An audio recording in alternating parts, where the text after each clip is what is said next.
ಇವತ್ತಿನ ದಿವಸ ಶ್ರೀರಾಮಕೃಷ್ಣರು ಹೇಳಿದ ಕೆಲವೊಂದು ವಿಚಾರವನ್ನು ನೋಡೋಣ. ಶ್ರೀರಾಮಕೃಷ್ಣರು ಒಂದು ಬಹಳ ಮುಖ್ಯವಾಗಿರತಕ್ಕಂಥ ವಿಷಯವನ್ನು ಹೇಳ್ತಾರೆ. ಬರುವಾಗ ಎದುರುಗಡೆ ಹಾಸ್ಟೆಲ್ ಎದುರುಗಡೆ ಹಾಕಿದ್ದಾರೆ, ಮನುಷ್ಯ ಜೀವನದ ಉದ್ದೇಶ ಭಗವತ್ ಸಾಕ್ಷಾತ್ಕಾರ. ಭಗವಂತನ ಸಾಕ್ಷಾತ್ಕಾರ ಮಾಡುವಂಥದ್ದೇ ಮಾನವ ಜೀವನದ ಉದ್ದೇಶ. ಅವ್ರೇನು ಹೇಳ್ತಾ ಇದ್ರು ಅಂತ ಹೇಳಿದ್ರೆ, ದುರ್ಲಭವಾಗಿರತಕ್ಕಂತಹ ಈ ಮಾನವ ಜನ್ಮವನ್ನು ಪಡೆದು ಕೂಡ ಭಗವಂತನ ಸಾಕ್ಷಾತ್ಕಾರಕ್ಕಾಗಿ ಯಾವ ಪ್ರಯತ್ನ ಮಾಡೋದಿಲ್ವೋ ಅಂಥವರ ಜೀವನ ವ್ಯರ್ಥ ಅಂತ ಹೇಳ್ತಾರೆ. ಒಂದು ವೇಳೆ ಈ ಜನ್ಮದಲ್ಲಿ ಭಗವಂತನ ಸಾಕ್ಷಾತ್ಕಾರ ಆಗದೆ ಇದ್ರೂ ಕಡೆ ಪಕ್ಷ ಅದಕ್ಕೋಸ್ಕರ ಪ್ರಯತ್ನ ಮಾಡಿ. ಹೀಗಾಗಿ ಒಂದು ವೇಳೆ ಅದನ್ನು ಮಾಡದೇ ಇದ್ರೆ ಮಾನವ ಜನ್ಮ ವ್ಯರ್ಥ ಅಂತ ಹೇಳಿ ಶ್ರೀರಾಮ ಹೇಳಿದ್ದಾರೆ. ಈ ಭಗವತ್ ಸಾಕ್ಷಾತ್ಕಾರ ಅನ್ನತಕ್ಕಂಥ ಒಂದು ವಿಷಯವನ್ನ ನಾವು ಅವರ ಬಾಲ್ಯದಿಂದ ನೋಡ್ತೇವೆ. ನಿನ್ನೆ ದಿವಸ ನಾವು ಅವರ ಜೀವನ ಹೇಳುವಾಗ ನೋಡಿದ್ವಿ ಅಂತ ಹೇಳಿದ್ರೆ, ಶಾಲೆಗೆ ಹೋದಾಗ ಅವ್ರ ಮಾಸ್ಟರೆಲ್ಲ ಕಲಿಸ್ಕೊಡ್ತಾ ಇದ್ರು. ಆಮೇಲೆ ಗಣಿತ ಕಲಿಸ್ಕೊಡುವಾಗ ಅಷ್ಟೊಂದು ಆಸಕ್ತಿ ತೋರಿಸ್ತಿದೆ. ಏನಪ್ಪ ನನಗೆ ಆಸಕ್ತಿ ಇಲ್ವಾ ಅಂತ ಕೇಳಿದ್ರು. ಏನ್ ಸಿಗತ್ತೆ ಕಲ್ತ್ಕೊಂಡ್ರೆ ಅಂತ ಕೇಳಿದ್ರು. ಇನ್ನು ಕಲ್ತ್ಕೊಂಡ್ರೆ ನನಗೆ ಉದ್ಯೋಗ ಸಿಗತ್ತೆ, ಇನ್ನ ಕುಟುಂಬವನ್ನು ಪೋಷಿಸಬಹುದು, ದೇವರು ಸಿಗ್ತಾನ ಅಂತ ಕೇಳಿದ್ರು. ಇಲ್ಲೇ ನೋಡಿದ್ರೆ ಆ ವಿದ್ಯೆಯಿಂದ ದೇವರು ಸಿಗ್ತಾನ ಇಲ್ಲ ಅಂತ ಹೇಳಿದಾಗ, ದೇವರು ಸಿಗ್ತಕ್ಕಂಥ ವಿದ್ಯೆ ಅಲ್ಲ ಇದು ಅಂತ ಹೇಳಿದಾಗ, ಹಾಗೆ ನನಗೆ ಈ ವಿದ್ಯೆ ಬೇಡ. ಬಾಲ್ಯದಿಂದಲೇ ಅವರಲ್ಲಿ ಅತ್ಯಂತ ಪ್ರಮುಖವಾಗಿ ಈ ಭಗವತ್ ಸಾಕ್ಷಾತ್ಕಾರ ಅಂತಕ್ಕಂಥ ಭಾವನೆ ಇರುವುದನ್ನು ನಾವು ನೋಡುತ್ತೇವೆ. ಆಮೇಲೆ ಇನ್ನೊಂದು, ಅದಕ್ಕಾಗಿ ಸಿದ್ಧವಾಗಿರ್ತಕ್ಕಂಥ ಒಂದು ಮನಸ್ಸು, ವಿಶೇಷವಾಗಿರ್ತಕ್ಕಂಥ ಮನಸ್ಸು. ಸಾಧನೆ ನಮಗೆಲ್ಲರಿಗೂ ಗೊತ್ತಿದೆ, ಮನಸ್ಸು ಬಹಳ ಮುಖ್ಯವಾದ ಸಾಧನೆ. ಮನಸ್ಸೇ ಮುಖ್ಯವಾಗಿರತಕ್ಕಂತಹ ಉಪಕರಣ. ಮನಸ್ಸು ಎಷ್ಟರ ಮಟ್ಟಿಗೆ ಸಿದ್ಧವಾಗಿರುತ್ತೋ ಅಷ್ಟು ವೇಗವಾಗಿ ನಾವು ಭಗವಂತನ ಕಡೆ ಹೋಗ್ತೇವೆ. ಹಾಗಾಗಿ ಅವರಲ್ಲಿ ಆ ಸಿದ್ಧವಾಗಿರತಕ್ಕಂತಹ ಮನಸ್ಸು, ಅವರ ಮನಸ್ಸಿನ ವಿಶೇಷತೆ ಏನಿತ್ತು, ಬೇರೆ ಯಾವುದರ ಕಡೆಗೂ ಅವರ ಗಮನ ಹೋಗ್ತಿರಲಿಲ್ಲ. ಭಗವಂತನನ್ನ ಹೇಗೆ ಪಡಿಬೇಕು ಅನ್ನೋದ್ರ ಬಗ್ಗೆ ಅವರು ಹೆಚ್ಚಿನ ಸಮಯವನ್ನು ಅವರ ಕಳೀತಾರೆ. ಹಾಗಾಗಿ ಎಲ್ಲರೂ ಈ ಭಾಗವತ ಕಥಾಕೀರ್ತನದಲ್ಲಿ ಹೋಗೋದು, ಹರಿಕಥೆ ನಟೆಯಲ್ಲಿ ಹೋಗೋದು, ವೇದಾಂತ ಚರ್ಚೆ ನಟೆಯಲ್ಲಿ ಹೋಗೋದು, ಹೀಗೆ ಅವರು ಹೆಚ್ಚಿನ ಸಮಯವನ್ನ ಇವುಗಳನ್ನೇ ಕರೀತಾ ಇದ್ದಾರೆ. ಶಾಸ್ತ್ರವನ್ನು ಓದಿಲ್ಲ, ನಾವು ಯಾವ ರೀತಿ ಶಾಸ್ತ್ರಾಧ್ಯಯನ ಕರಿತೀವಲ್ಲ ಆ ಥರ ಶಾಸ್ತ್ರವನ್ನು ಓದಿಲ್ಲ. ಆದರೆ ಎಷ್ಟೋ ಶಾಸ್ತ್ರ ಚರ್ಚೆಯನ್ನ, ರಾಮಾಯಣ ಪ್ರವಚನವನ್ನ, ಭಾಗವತ ಪ್ರವಚನ ಇದನ್ನೇ ಕೇಳಿದರು. ಹೀಗಾಗಿ ಈ ಭಗವಂತನ ಕುರಿತಾಗಿ ಅವರಿಗೆ ಸಾಕಷ್ಟು ಸ್ಪಷ್ಟವಾಗಿರತಕ್ಕಂಥ ಅಭಿಪ್ರಾಯ ಚಿಕ್ಕಂತೆ ಇತ್ತು. ಇವಾಗೇನೆ ಭಗವಂತನ ಸಾಕ್ಷಾತ್ಕಾರ ಬಿಡುವಾಗಿ ಹೇಳೋದಾಗಿ. ಅದಾದ್ಮೇಲೆ ಅವರು ಅಲ್ಲಿ ತಂದೆಯ ಮರಣದ ನಂತರ ಆಮೇಲೆ ಅಣ್ಣ ಅಲ್ಲಿ ಊರಿನಲ್ಲಿ ಸಾಕಷ್ಟು ಸಂಪಾದನೆ ಇಲ್ಲ ಅಂತ ಹೇಳಿ ಕಲ್ಕತ್ತಾಕ್ಕೆ ಬಂದು ಅಲ್ಲೊಂದು ಸಂಸ್ಕೃತ ಶಾಲೆ ಓಪನ್ ಮಾಡಿದ್ರೆ, ಈ ಕಡೆಗೆ ನೋಡ್ಕೊಳ್ಳೋದಿದ್ರೆ ಊರು ತಿರುಗ್ತಾ ಇದ್ದಾನೆ ಅಂತ ಹೇಳಿ ಅವ್ರ ಲೆಕ್ಕದಲ್ಲಿ ಊರು ತಿರುಗೋದು. ಇವರು ಭಗವಂತನ ಅನ್ವೇಷಣೆ ಮಾಡ್ತಾ ಇದ್ರೆ ಸಾಮಾನ್ಯ ಲೌಕಿಕ ಲೆಕ್ಕದಲ್ಲಿ ಊರು ತಿರುಗ್ತಾ ಇದ್ದಾನೆ, ಆ ಕಡೆ ತಿರುಗ್ತಾ ಇದ್ದಾನೆ, ಸಮಯವನ್ನ ಹೋಗಿ ಮಾಡ್ತಾ ಇದ್ದಾನೆ. ಹಾಗಾಗಿ ಕಲ್ಕತ್ತಾಕ್ಕೆ ಹೋಗ್ತಾರೆ. ಕಾಲಕ್ರಮೇಣ ಅಲ್ಲಿ ದಕ್ಷಿಣೇಶ್ವರದಲ್ಲಿ ಅವರ ಅಣ್ಣ ರಾಮಸ್ವಾಮಿಯ ಅವನ ದೇವರ ಕಾಳಿ ಆಲಯದಲ್ಲಿ ಅಷ್ಟೇ ನಾನು ಹೇಳೋದು. ಆಮೇಲೆ ಅಣ್ಣ ತೀರು ಬಂದಮೇಲೆ ಇವರು ಅದೇ ಮಾಡಿದ್ದಾರೆ. ಆ ಸಂದರ್ಭದಲ್ಲಿಯೂ ಕೂಡ ನೋಡಿ ಕಲ್ಕತ್ತಾದಿಂದ ಕರ್ಕೊಂಡು ಹೋದಾಗ ಅಣ್ಣ ಹೇಳ್ತಾರೆ, ನೋಡಪ್ಪ ಸಂಸ್ಕೃತ ಪಾಠಶಾಲೆ ಸ್ವಲ್ಪ ಈ ಪಾಠಶಾಲೆಲ್ಲ ಕಲ್ತ್ಕೋ, ಮಂತ್ರ ಇಂತೆಲ್ಲ ಕಲ್ತ್ಕೋ, ಪೂಜೆ ಎಲ್ಲ ಮಾಡಿ ಅಂತ ಹೇಳಿದ್ರು. ಬ್ರಾಹ್ಮಣ ಕುಟುಂಬ, ಆಮೇಲೆ ಅಷ್ಟೇ ವೃತ್ತಿ ಅಂತ ನಮಗೆ ಬಂದಿರ್ತಕ್ಕಂಥದ್ದು ವಂಶ ಪಾರಂಪರ್ಯವಾಗಿ. ಹಾಗಾಗಿ ಮಾಡ್ಕೊಂಡು ಸ್ವಲ್ಪ ಮುಂದೆ ಉದ್ಧಾರ ಆಗ್ತದೆ ಅಂತ ಹೇಳ್ತಂತೆ ಅಣ್ಣ ಹೇಳಿದ್ರೆ ಅವ್ರು ಏನು ಹೇಳ್ತಾರೆ ಅಂತಂದ್ರೆ, ಈ ಅಕ್ಕಿ ಬಾಳೆಹಣ್ಣು ಶೇಖರಿಸ್ತಕ್ಕಂಥ ವಿದ್ಯೆ ನನಗೆ ಬೇಕಾಗಿಲ್ಲ ಅಂತ ಅವ್ರು ಹೇಳ್ತಾರೆ. ಅಂದ್ರೆ ಸಾಮಾನ್ಯವಾಗಿ ಅಷ್ಟೇ ಇದೆಲ್ಲ ಮಾಡ್ಲಿಕ್ಕೆ ಹೋಗುವಾಗ ಅಲ್ಲಿ ಅಕ್ಕಿಯನ್ನ ಬಾಳೆಹಣ್ಣೆಲ್ಲ ಕೊಡ್ತಾರೆ. ಸೊ ಅದನ್ನ ಮೂಟೆ ಕಟ್ಕೊಂಡು ಬರೋದು. ವಿದ್ಯೆ ಪ್ರಯೋಜನ ಅಂತ ಹೇಳಿದ್ರೆ ಅದು ತಕ್ಷಣ ಕೂಡ ಕೊಡ್ತಾರೆ, ಒಂದು ಬೇರೆ ವಿಷಯ. ಆ ವಿದ್ಯೆ ನನಗೆ ಬೇಕಿಲ್ಲ ಅಂತ ಸ್ಪಷ್ಟವಾಗಿ ಹೇಳ್ತಾರೆ.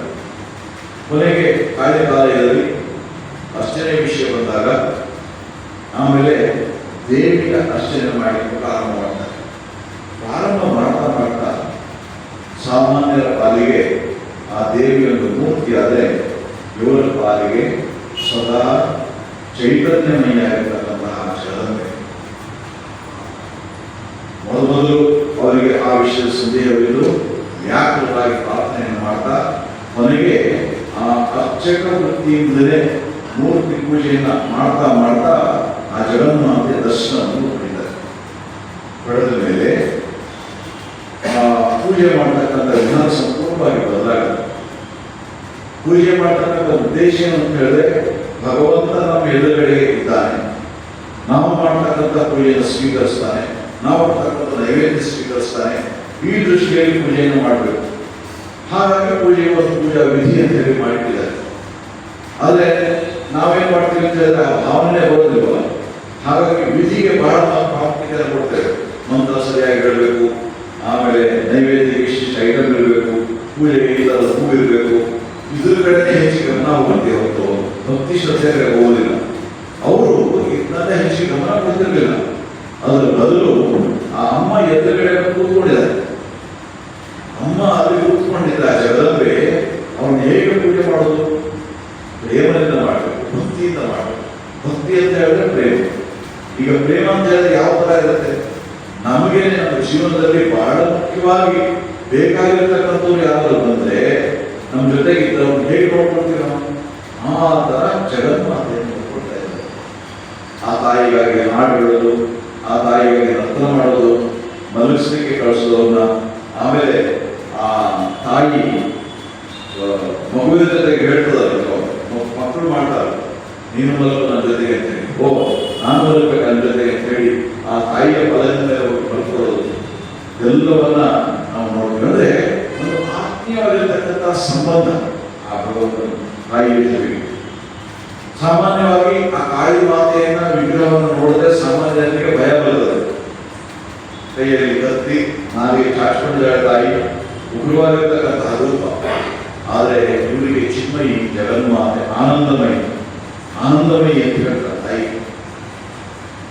ಅದಾದ್ಮೇಲೆ ನೋಡಿ, ಸಾಮಾನ್ಯವಾಗಿ ಒಬ್ಬ ಸಾಮಾನ್ಯ ಸಾಧಕನಾದ್ರೆ ಏನ್ ಮಾಡ್ತಾರೆ ಅಂತ ಹೇಳಿದ್ರೆ, ಈ ಭಗವತ್ ಸಾಧನೆಯಲ್ಲಿ ಭಗವಂತನ ಸಾಕ್ಷಾತ್ಕಾರವಾದ ಮೇಲೆ ಇಡೀ ಜೀವನ ಅದರ ಆನಂದದಲ್ಲಿ ಅವ್ರ ಜೀವನ ಬೆಳೀತದೆ. ಆದರೆ ಶ್ರೀರಾಮಕೃಷ್ಣ ಏನ್ ಹೇಳ್ತಾರೆ ಅಂತ ಹೇಳಿದ್ರೆ, ನಾನು ಈ ಶಹನಾಯಿ ನುಡಿಸುವಾಗ ಅದರಲ್ಲಿ ಒಬ್ಬ ಏನ್ ಮಾಡ್ತಾರೆ ಅಂತ ಹೇಳಿದ್ರೆ ಶ್ರುತಿಯನ್ನು ನುಡಿಸ್ತಾ ಇರ್ತಾರೆ ಅಂತ ಹೇಳ್ಕೊಂಡು. ನಿಜವಾದ ಶಹನಾಯಿ ನುಡಿಸ್ತಕ್ಕಂಥವ್ರು ರಾಗರಾಗಿ ಸಪ್ತಸ್ವರವನ್ನು ನುಡಿಸ್ತಾರೆ. ಶ್ರೀರಾಮಕೃಷ್ಣ ಹೇಳ್ತಾರೆ ಅಂತಂದ್ರೆ, ನಾನು ಈ ಶ್ರುತಿಯನ್ನು ನುಡಿಸ್ಕೊಂತಾರಲ್ಲ, ಅವನಿಗೆ ಒಂದೇ ಶ್ರುತಿ ಸಾಕು, ಅದನ್ನೇ ನುಡಿಸ್ತಾ ಇರ್ತಾನೆ ಒಂದು ಗಂಟೆ ಆದ್ರೆ. ಆ ತರ ರಾಗರಾಗಿಯನ್ನು ನುಡಿಸ್ಬೇಕು ನಾನು ಅಂತ ಹೇಳ್ತಾರೆ ಶ್ರೀರಾಮ. ಅಂದ್ರೆ ಭಗವಂತನನ್ನ ಜಗನ್ಮಾತೆ ಕಾಳಿಯಾಗಿ ನೋಡಿದ್ರೆ ತೃಪ್ತಿ ಆಗಿಲ್ಲ ಅವರಿಗೆ, ತೃಪ್ತರಾಗಿಲ್ಲ ಅವರಲ್ಲಿ. ಅವ್ರು ಏನ್ ಮಾಡಿದ್ರು? ಅವ್ರು ಹೇಳಿದ್ರು, ಆ ಭೈರವಿ ಬ್ರಾಹ್ಮಣಗಳು ಬಂದಾಗ ತಂತ್ರ ಸಾಧನೆ, ಆಮೇಲೆ ವೈಷ್ಣವ ಸಾಧನೆ ಎಲ್ಲ ಮಾಡಲಿಕ್ಕೆ ಯೋಗ್ಯನಾಗಿರ್ತಕ್ಕಂಥ ಶಿಷ್ಯರು ಹುಡುಕ್ತಾ ಇದ್ದಾರೆ. ಸಾಧನೆ ಮಾಡ್ತೀವಿ ಅಂತ ಕೇಳಿದಾಗ ಅವರು ಅವರ ಮಾರ್ಗದರ್ಶನದ ಸಾಧನೆ ಮಾಡ್ತಾರೆ. ಭಗವಂತನನ್ನ ಶಿವನಾಗಿ, ರಾಮನಾಗಿ, ಕೃಷ್ಣನಾಗಿ ಬೇರೆ ಬೇರೆ ರೂಪಗಳಲ್ಲಿ ಆ ಭಗವಂತನ ದರ್ಶನವನ್ನು ಪಡಿತಾರೆ. ನಾರಾಯಣನಾಗಿ ಎಲ್ಲ ಬೇರೆ ಬೇರೆ ಭಗವತ್ ದರ್ಶನಗಳನ್ನ ಅವರು ಪಡಿತಾರೆ. ಅಂದ್ರೆ ದೇವಿಯಾಗಿ ಜಗನ್ನಾಥೆಯಾಗಿ ನೋಡಿ ಎಲ್ಲ ನಿಂತ್ಕೊಂಡಿಲ್ಲ. ಅವ್ರ ಸಾಧನೆ ಮುಂದುವರಿತಾರೆ. ಶ್ರೀರಾಮಕೃಷ್ಣರು ಹಂತದಲ್ಲಿ 64 ಸಾಧನೆಗಳು. ಆ 64 ಸಾಧನೆಗಳನ್ನು ಮಾಡಿದ್ರು. ಅವ್ರು ಎಷ್ಟೊಂದು ವೇಗವಾಗಿ ಮಾಡ್ತಾ ಇದ್ರು ಅಂತ ಹೇಳಿದ್ರೆ, ಈ ತಂತ್ರ ಸಾಧನೆಯನ್ನು ಮಾಡಲಿಕ್ಕೆ ಇಡೀ ಜೀವನ ಸಾಕಾಗಲಿಲ್ಲ.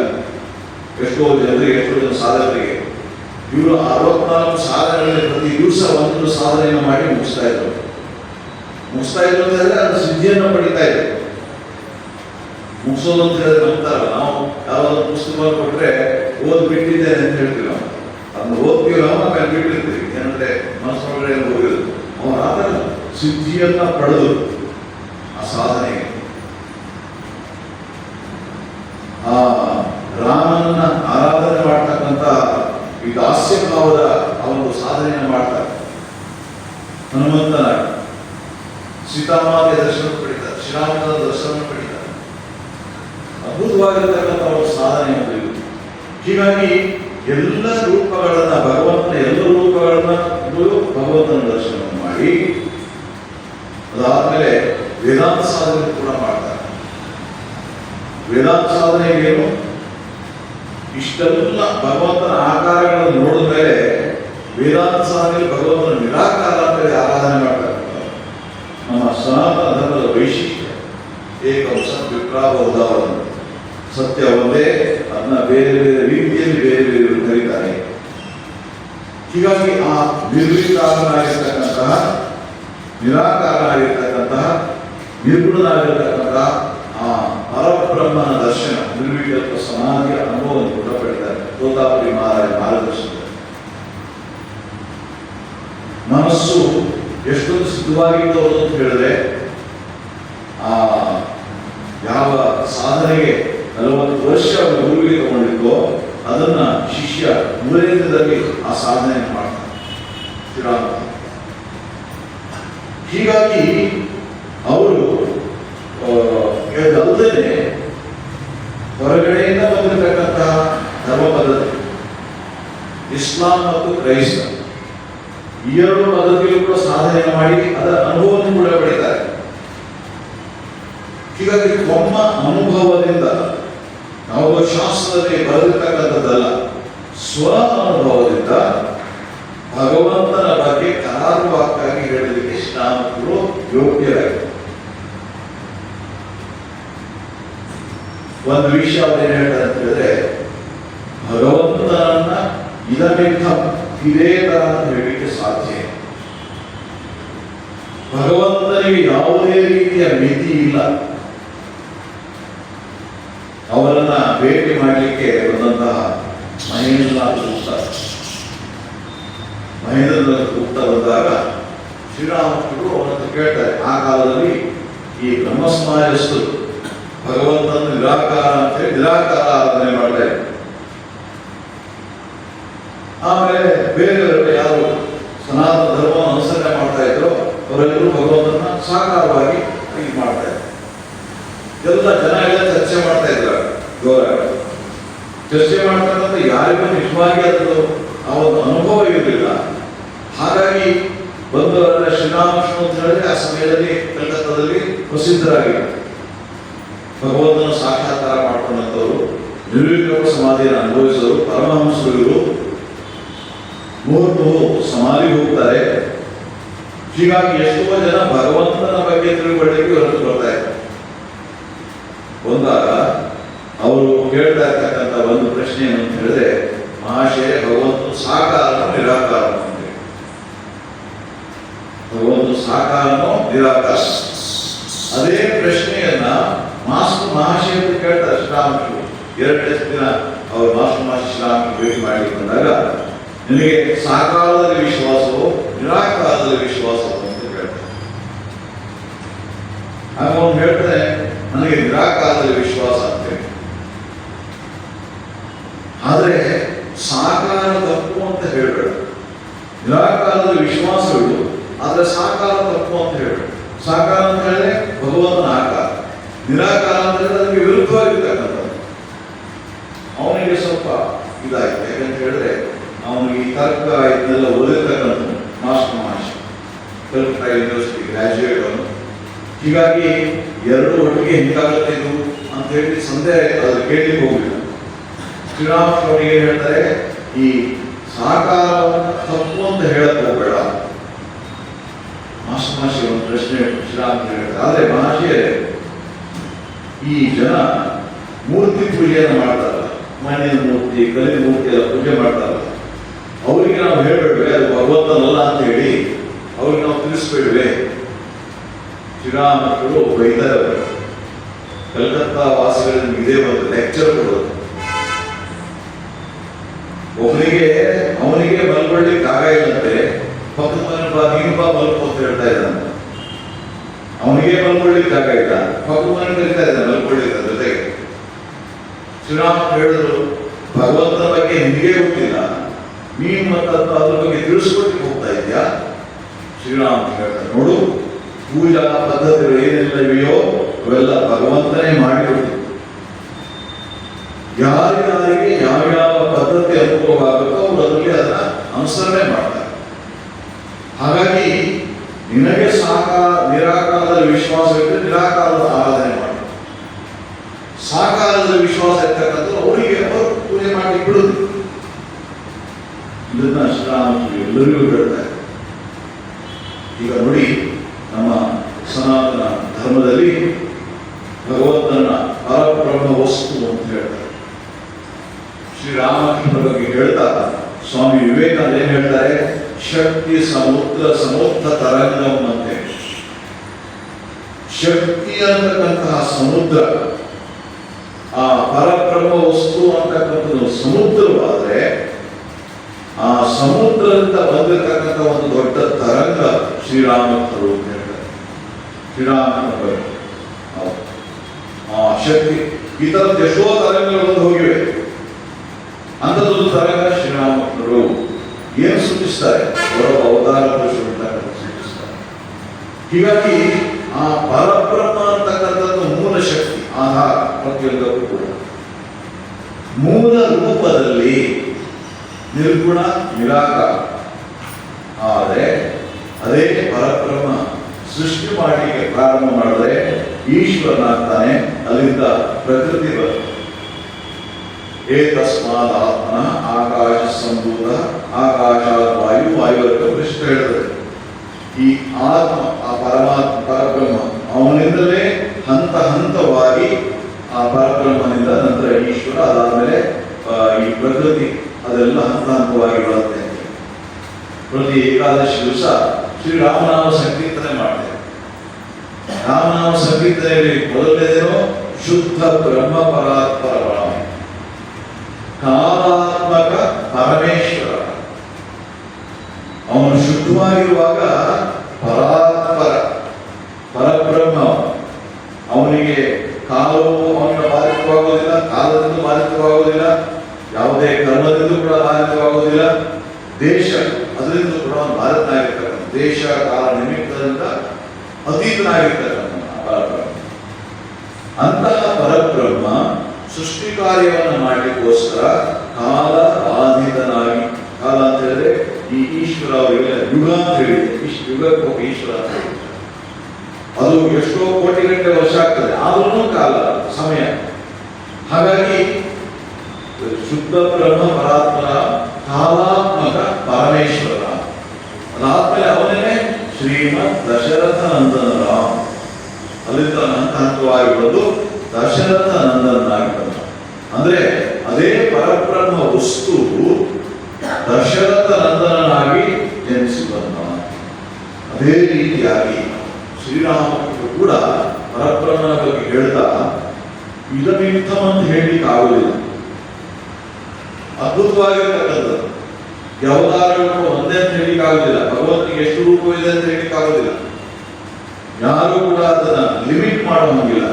ಭಗವಂತನ ಯಾವುದಿರುವುದು ನಿನಗೆ ಭಗವಂತನ ಸಾಕ್ಷಾತ್ಕಾರ ಒಂದು ರೀತಿಯಲ್ಲಾಗಿದೆ, ಅದನ್ನು ಭಗವಂತನಿಗೆ ಒಂದು ಆಕಾರದ ನಂಬಿಕೆ, ಅದರಲ್ಲಿ ವಿಶ್ವಾಸವನ್ನು ಆದರೆ ಬೇರೆಯವರದ್ದು ತಪ್ಪು ಅಂತ ಹೇಳಿ ಹೋಗಬೇಡ, ಬೇರೆಯವರದ್ದು ತಪ್ಪು ಅಂತ ಹೇಳಲಿಕ್ಕೆ ಹೋಗಬೇಡ.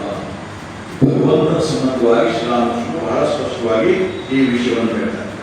ಹೀಗಾಗಿ ಆ ಸಾಕಾರ ನಿರಾಕಾರ ಈ ಪ್ರಶ್ನೆ ಬರ್ತದಲ್ಲ ನಮಗೆ, ಭಗವಂತನು ಸಾಕಾರ ಹೌದು ನಿರಾಕಾರ ಹೌದು ಅಂತ ಹೇಳ್ತಾರೆ ಶ್ರೀರಾಮಕೃಷ್ಣರು.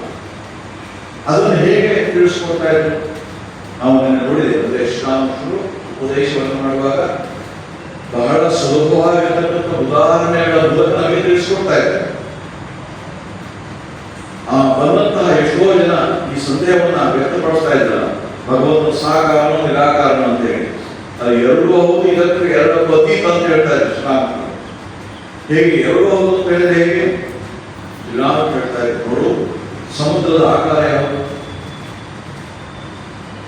ಸಮುದ್ರಕ್ಕೆ ಯಾವ ಆಕಾರ? ಏನು? ಆದರೆ ಅಲ್ಲಲ್ಲಿ ಶೈತ್ಯದಿಂದಾಗಿ ಮಂಜುಗಡ್ಡೆ ಕಟ್ಟುತ್ತದೆ. ನೋಡಿ, ಶ್ರೀರಾಮಕೃಷ್ಣ ಯಾವ ಪುಸ್ತಕವನ್ನು ಓದಿಲ್ಲ, ಸೈನ್ಸ್ ಓದಲಿ, ಯಾವುದು ಓದಲಿಲ್ಲ. ಆದರೆ ಸಮುದ್ರದಲ್ಲಿ ಅದರಲ್ಲೂ ವಿಶೇಷವಾಗಿ ಅವರ ರೀತಿಯಲ್ಲಿ ಈ ಪ್ರದೇಶದಲ್ಲಿ, ಬಂಗಾಳ ಪ್ರದೇಶದಲ್ಲಿ ಅಲ್ಲೆಲ್ಲ ಎಲ್ಲೂ ಮಂಜುಗಡ್ಡೆಯಲ್ಲಿ ಇರುವುದಿಲ್ಲ ಸಮುದ್ರದಲ್ಲಿ. ಆದರೆ ಶ್ರೀರಾಮಕೃಷ್ಣನಿಗೆ ಈ ಬಗ್ಗೆ ಗೊತ್ತಿಲ್ಲ.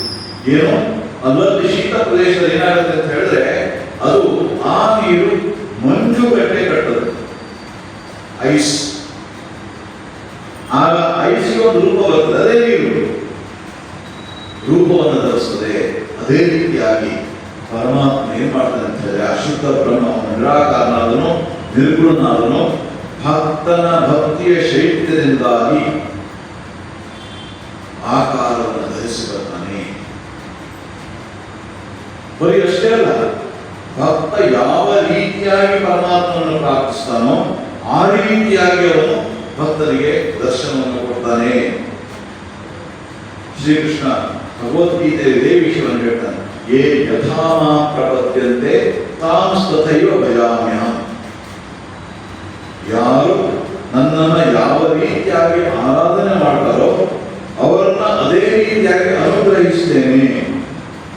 ಕಾಳಿ ಅಂತ ಹೇಳಿ ನನ್ನ ಆರಾಧನೆ ಮಾಡಿದ್ರೆ ಕಾಳಿಯಾಗಿ ನಾನು ಅವರನ್ನು ಅನುಗ್ರಹಿಸ್ತೇನೆ. ಶಿವ ಅಂತ ಹೇಳಿ ನನ್ನ ಆರಾಧನೆ ಮಾಡಿದ್ರೆ ಶಿವನಾಗಿ ಅನುಗ್ರಹಿಸ್ತೇನೆ. ವಿಷ್ಣು ಅಂತ ಹೇಳಿ ನನ್ನ ಆರಾಧನೆ ಮಾಡಿದ್ರೆ ವಿಷ್ಣುವಾಗಿ ಅವರನ್ನು ಅನುಗ್ರಹಿಸ್ತೇನೆ.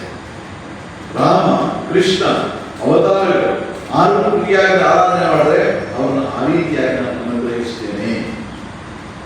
ಮುಖ್ಯ ಏನು? ಆ ಪರಮಾತ್ಮನಲ್ಲಿ ವಿಶ್ವಾಸ, ಶ್ರದ್ಧೆ ಇರಬೇಕು.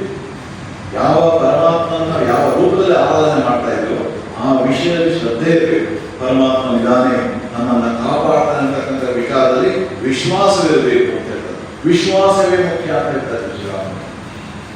ಅದಿಲ್ಲೇ ಇದ್ರೆ ಎಷ್ಟು ಶಾಸ್ತ್ರವನ್ನು ಓದಿದ್ರು ಏನು ಮಾಡೋದನ್ನು ಸಾಧನೆ ಮಾಡುವಾಗ ಆ ಸಾಧನೆಯಲ್ಲಿ ತೀವ್ರತೆ ಅಂತಕ್ಕಂಥದ್ದು ಮನಸ್ಸಿನಲ್ಲಿ ಭಗವಂತನ ಕುರಿತಾಗಿ ಆ ವಿಶ್ವಾಸ ಬಂದಾಗ ಸಾಧನೆಯಲ್ಲಿ ತೀವ್ರತೆ ವ್ಯಾಕುಲತೆ. ಶ್ರೀರಾಮ ವ್ಯಾಕುಲತೆ ಅಂತ ಹೇಳ್ತಾರೆ.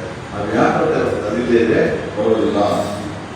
ಅದಲ್ಲದೆ ಶ್ರೀರಾಮಕೃಷ್ಣರು ಇನ್ನೇನು ಹೇಳ್ತಾ ಇದ್ರು ಅಂತ ಹೇಳಿದ್ರೆ, ಈ ಶ್ರೀರಾಮಕೃಷ್ಣರ ಕುರಿತಾಗಿ ಒಂದು ಇದೆ ಸ್ತವ ಇದೆ.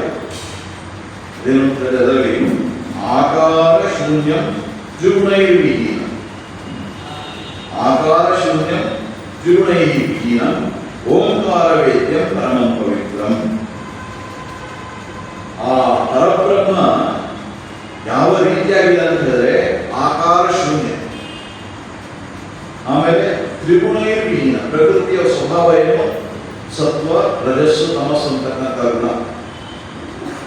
ಈ ಗುಣಗಳಿಂದ ರಹಿತನಾಗಿರ್ತಕ್ಕಂಥದ್ದು, ತ್ರಿಗುಣ ರಹಿತ ಅಂಥವನು ಓಂಕಾರ ವೇದ್ಯ. ಆ ಪರಬ್ರಹ್ಮನಿಗೆ ಒಂದು ಹೆಸರು ಅಂತ ಹೇಳೋದಿದ್ರೆ ಅದು ಓಂಕಾರ. ತಸ್ಯ ವಾಚಕ ಪ್ರಣವ, ಯೋಗ ಸೂತ್ರದಲ್ಲಿ ಹೇಳ್ತಾರೆ. ಅವನಿಗೆ ವಾಚಕ ಏನು? ಪ್ರಣವ, ಓಂಕಾರ. ಓಂಕಾರ ಹೆಸರು. ಅಂಥವನು ಪ್ರಪಂಚಕಾಲ ಪರಿಪೂರ್ಣವು. ಅವನೇನು ಮಾಡ್ತಾನೆ ಅಂತ ಹೇಳಿದ್ರೆ ಈ ಪ್ರಪಂಚಕ್ಕೆ ಬಂದಾಗ ರೂಪಧಾರಿಯಾಗಿ ಬರ್ತಾನೆ. ಈ ಪ್ರಪಂಚಕ್ಕೆ ಬಂದ ಸೃಷ್ಟಿ ಇದರಲ್ಲಿ ನಮ್ಮ ಸ್ಥಿತಿಯಲ್ಲಿ ನಾವಿರತಕ್ಕಂಥ ಸ್ಥಿತಿಯಲ್ಲಿ ಬರುವಾಗ ಅವನೇನ್ ಮಾಡ್ತಾರೆ? ರೂಪಧಾರಿಯಾಗಿ ಬರ್ತಾನೆ. ನರರೂಪಧಾರಿ, ನರರೂಪಧಾರಿ. ಹೀಗಾಗಿ ಆ ಪರಬ್ರಹ್ಮ ಅವನು ರೂಪವನ್ನು ಆಕಾರವನ್ನು ತೆಗೆದುಕೊಂಡು ಬರ್ತಾನೆ. ಅಂತಹ ಆ ಪರಬ್ರಹ್ಮ ಭಗವಂತ ಅವನ ಇನ್ನೊಂದು ವಿಶೇಷತೆಯನ್ನು ಹೇಳಿದ್ರೆ ಶ್ರೀರಾಮ ಹೇಳ್ತಾರೆ, ಅವನು ಸರ್ವವ್ಯಾಪಿ. ಭಗವಂತ ಸರ್ವವ್ಯಾಪಿ. ನಾವು ಸಾಮಾನ್ಯವಾಗಿ ದೇವರನ್ನ ದೇವಸ್ಥಾನದಲ್ಲಿ ಹೋಗಿ ಪೂಜೆ ಮಾಡ್ತೇವೆ, ಇಲ್ಲಿ ಬಂದು ಪೂಜೆ ಮಾಡ್ತೀವಿ. ಬೇರೆ ಬೇರೆ ದೇವಾಲಯಗಳಲ್ಲಿ ಹೋಗಿ ಶಿವಾಲಯದಲ್ಲಿರ್ಬೋದು, ಕಾಳಿಗಾಲಯದಲ್ಲಿರ್ಬೋದು, ದುರ್ಗಾ ಆಲಯದಲ್ಲಿರ್ಬೋದು, ವಿಷ್ಣು ಆಲಯದಲ್ಲಿರ್ಬೋದು, ಬೇರೆ ಬೇರೆ ಕಡೆ ಹೋಗಿ ಆ ಆಲಯದಲ್ಲಿ ಭಗವಂತನ ಪೂಜೆಯನ್ನು ಮಾಡ್ತೀವಿ. ಆಮೇಲೆ ಪುರಾಣಗಳಲ್ಲಿ ಓದುವಾಗ ವಿಷ್ಣು ವೈಕುಂಠದಲ್ಲಿರ್ತಾನೆ, ಶಿವ ಕೈಲಾಸದಲ್ಲಿರ್ತಾನೆ, ಬ್ರಹ್ಮ ಬ್ರಹ್ಮಲೋಕದಲ್ಲಿರ್ತಾನೆ. ಹೀಗೆ ಇದನ್ನೆಲ್ಲ ನಾವು ಕೇಳ್ತಾ ಇರ್ತೇವೆ. ಹಾಗಾಗಿ ಏನ್ ಮಾಡಬೇಕಂದ್ರೆ ಸಾಮಾನ್ಯವಾಗಿ ದೇವರು ಅಂತಂದ್ರೆ ನಾವಿಗೆ ಮೇಲೆ ನಮಸ್ಕಾರ ಮಾಡಿ ಅಲ್ಲಿದ್ದಾನೆ ದೇವರು. ಆದರೆ ಶಾಸ್ತ್ರಗಳು ಏನು ಸ್ಪಷ್ಟವಾಗಿ ನಮಗೆ ಹೇಳ್ತಾರೆ ಅಂತ ಹೇಳಿದ್ರೆ, ಆ ಪರಬ್ರಹ್ಮ ಅಂತಕ್ಕಂಥವನು, ಆ ದೇವರು ಅಂತಕ್ಕಂಥವನು ಅವನು ಸರ್ವವ್ಯಾಪಿ ಅಂತೇಳಿ ಉಪನಿಷತ್ತಿನಲ್ಲಿ ಮೊದಲನೇ ಉಪನಿಷತ್ತು ಈಶಾವಾಸ್ಯ ಉಪನಿಷತ್ತು. ಈಶಾವಾಸ್ಯ ಈಶಾವಾಸ್ಯವಿದಂ ಸರ್ವಂ ಯತ್ಕಿಂಚ ಜಗತ್ಯಾಂ ಜಗತ್. ಈ ಪ್ರಪಂಚದಲ್ಲಿ ಏನೇ ಇದೆಯೋ ಅದೆಲ್ಲವೂ ಆ ಈಶನಿಂದ, ಆ ಪರಮಾತ್ಮನಿಂದ ಆವೃತವಾಗಿದೆ. ಆ ಪರಮಾತ್ಮ ವ್ಯಾಪಿಸಿದ್ದಾನೆ. ಉಪನಿಷತ್ತಿನಲ್ಲಿ ಇನ್ನೊಂದು ವಿಷಯವನ್ನು ಹೇಳ್ತಾರೆ, ಭಗವಂತನ ಸೃಷ್ಟಿಯನ್ನು ಮಾಡಿದಲ್ಲ, ತತ್ ಸೃಷ್ಟ, ಆ ಪರಬ್ರಹ್ಮ ಹೇಗೆ ಸೃಷ್ಟಿಯನ್ನು ಮಾಡಿದ ಅಂತ ಹೇಳಿ ಆಕಾಶ ಆಕಾಶ ವಾಯುಗಳನ್ನ ಹೇಳ್ಬಿಟ್ಟು ಆಮೇಲೆ ಏನ್ ಹೇಳ್ದಂದ್ರೆ ತತ್ ಸೃಷ್ಟ ತದೇವ ಅನುಪ್ರಾವಿಶತು. ಆ ಈ ಸೃಷ್ಟಿಯನ್ನ ಮಾಡಿಬಿಟ್ಟು ಅವನೆಲ್ಲೋ ಮೇಲ್ಗಡೆ ಕೂತ್ಕೊಳ್ಳಿಲ್ಲ, ಈ ಸೃಷ್ಟಿಯಲ್ಲಿ ಅವನು ವ್ಯಾಪಿಸಿ ಬಿಟ್ಟಿದ್ದಾನೆ, ಪ್ರವೇಶ ಮಾಡಿದ್ದಾನೆ. ಯಾವ ರೀತಿಯಾಗಿ ಪ್ರವೇಶ ಮಾಡಿದ್ದಾನೆ? ಅವನನ್ನು ಓತ ಪ್ರೋತ ಅಂತ ಹೇಳ್ತಾರೆ ವೇದಾಂತದಲ್ಲಿ. ಓತ ಪ್ರೋತ ಅಂತ ಹೇಳಿದ್ರೆ ಏನು? ಬಟ್ಟೆ. ಈ ಬಟ್ಟೆ ನೂಲಿನಿಂದ ಮಾಡಿದೆ. ನೂಲು ಇದಕ್ಕೆ ಮುಖ್ಯ ಆಧಾರ.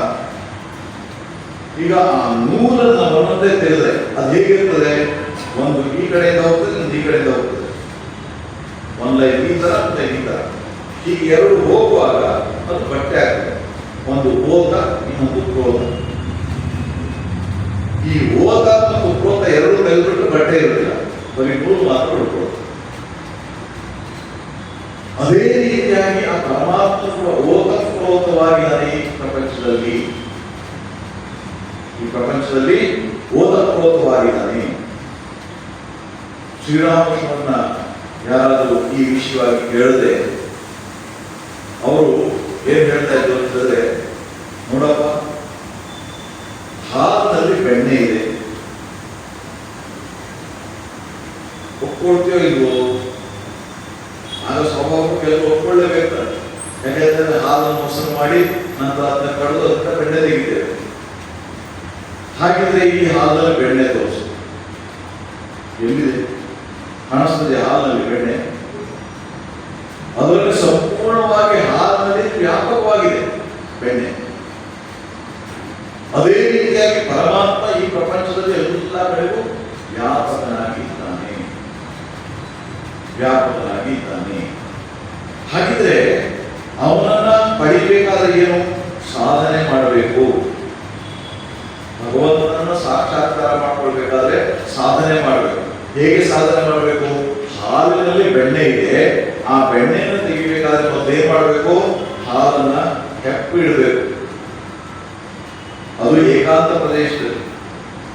ಇಲ್ಲದ್ರೆ ಸುಮ್ಮನೆ ನೀವು ಹಾಗೆ ಬಿಟ್ಬಿಟ್ರೆ ಅದು ಅದನ್ನ ಆಗಾಗ ನೋಡ್ತಾ ಇದ್ರೆ ಹೆಪ್ಪು ಬಂದಿದೆ ಅಂತ ನೋಡ್ತಾ ಇದ್ರೆ ಆಗುದಿಲ್ಲ. ಡಿಸ್ಟರ್ಬ್ ಮಾಡ್ತಾ ಇದ್ರೆ ಅದು ಮೊಸರಾಗುದಿಲ್ಲ. ಮೊಸರು ಮಾಡಬೇಕು. ಮೊಸರಾದ್ಮೇಲೆ ಏನ್ ಮಾಡಬೇಕು? ಕೂತ್ಕೊಂಡು ಅದನ್ನ ಕಡಿದ್ರೆ ಅದರಿಂದ ಬೆಣ್ಣೆ ಬರ್ತದೆ. ಅದೇ ರೀತಿಯಾಗಿ ಆ ಹಾಲಿನಲ್ಲಿರ್ತಕ್ಕಂಥ ಪರಮಾತ್ಮ ಸರ್ವವ್ಯಾಪಿಯಾಗಿದ್ರು ಅವನನ್ನ ಪಡಿಬೇಕು ಅಂತ ಹೇಳಿದ್ರೆ ಸಾಧನೆಯನ್ನ ಮಾಡಬೇಕು. ಸಾಧನೆಯನ್ನ ಮಾಡಿದಾಗ ಪರಬ್ರಹ್ಮನ ನಾವು ಪಡಿಬೇಕು. ಅದೇನೋ ಮಾರ್ಕೆಟ್ಗೂ ವಸ್ತು ತರ ಅಲ್ಲ. ಎಷ್ಟೋ ಸಲ ಕೆಲವರೆಲ್ಲ ಏನ್ ಮಾಡ್ತಾರೆ ಅಂತಂದ್ರೆ, ದೇವರಿದಾನ, ಹೌದು, ಎಲ್ಲಿದ್ದಾನೆ ತೋರಿಸು ಅಂತ ಹೇಳಿದ್ರೆ, ಏನೋ ಮಾರ್ಕೆಟ್ ಅಲ್ಲಿ ವಸ್ತು ಅಲ್ಲಿ ಹೋಗ್ತೇವೆ, ಸೂಪರ್ ಮಾರ್ಕೆಟ್ ಅಲ್ಲಿ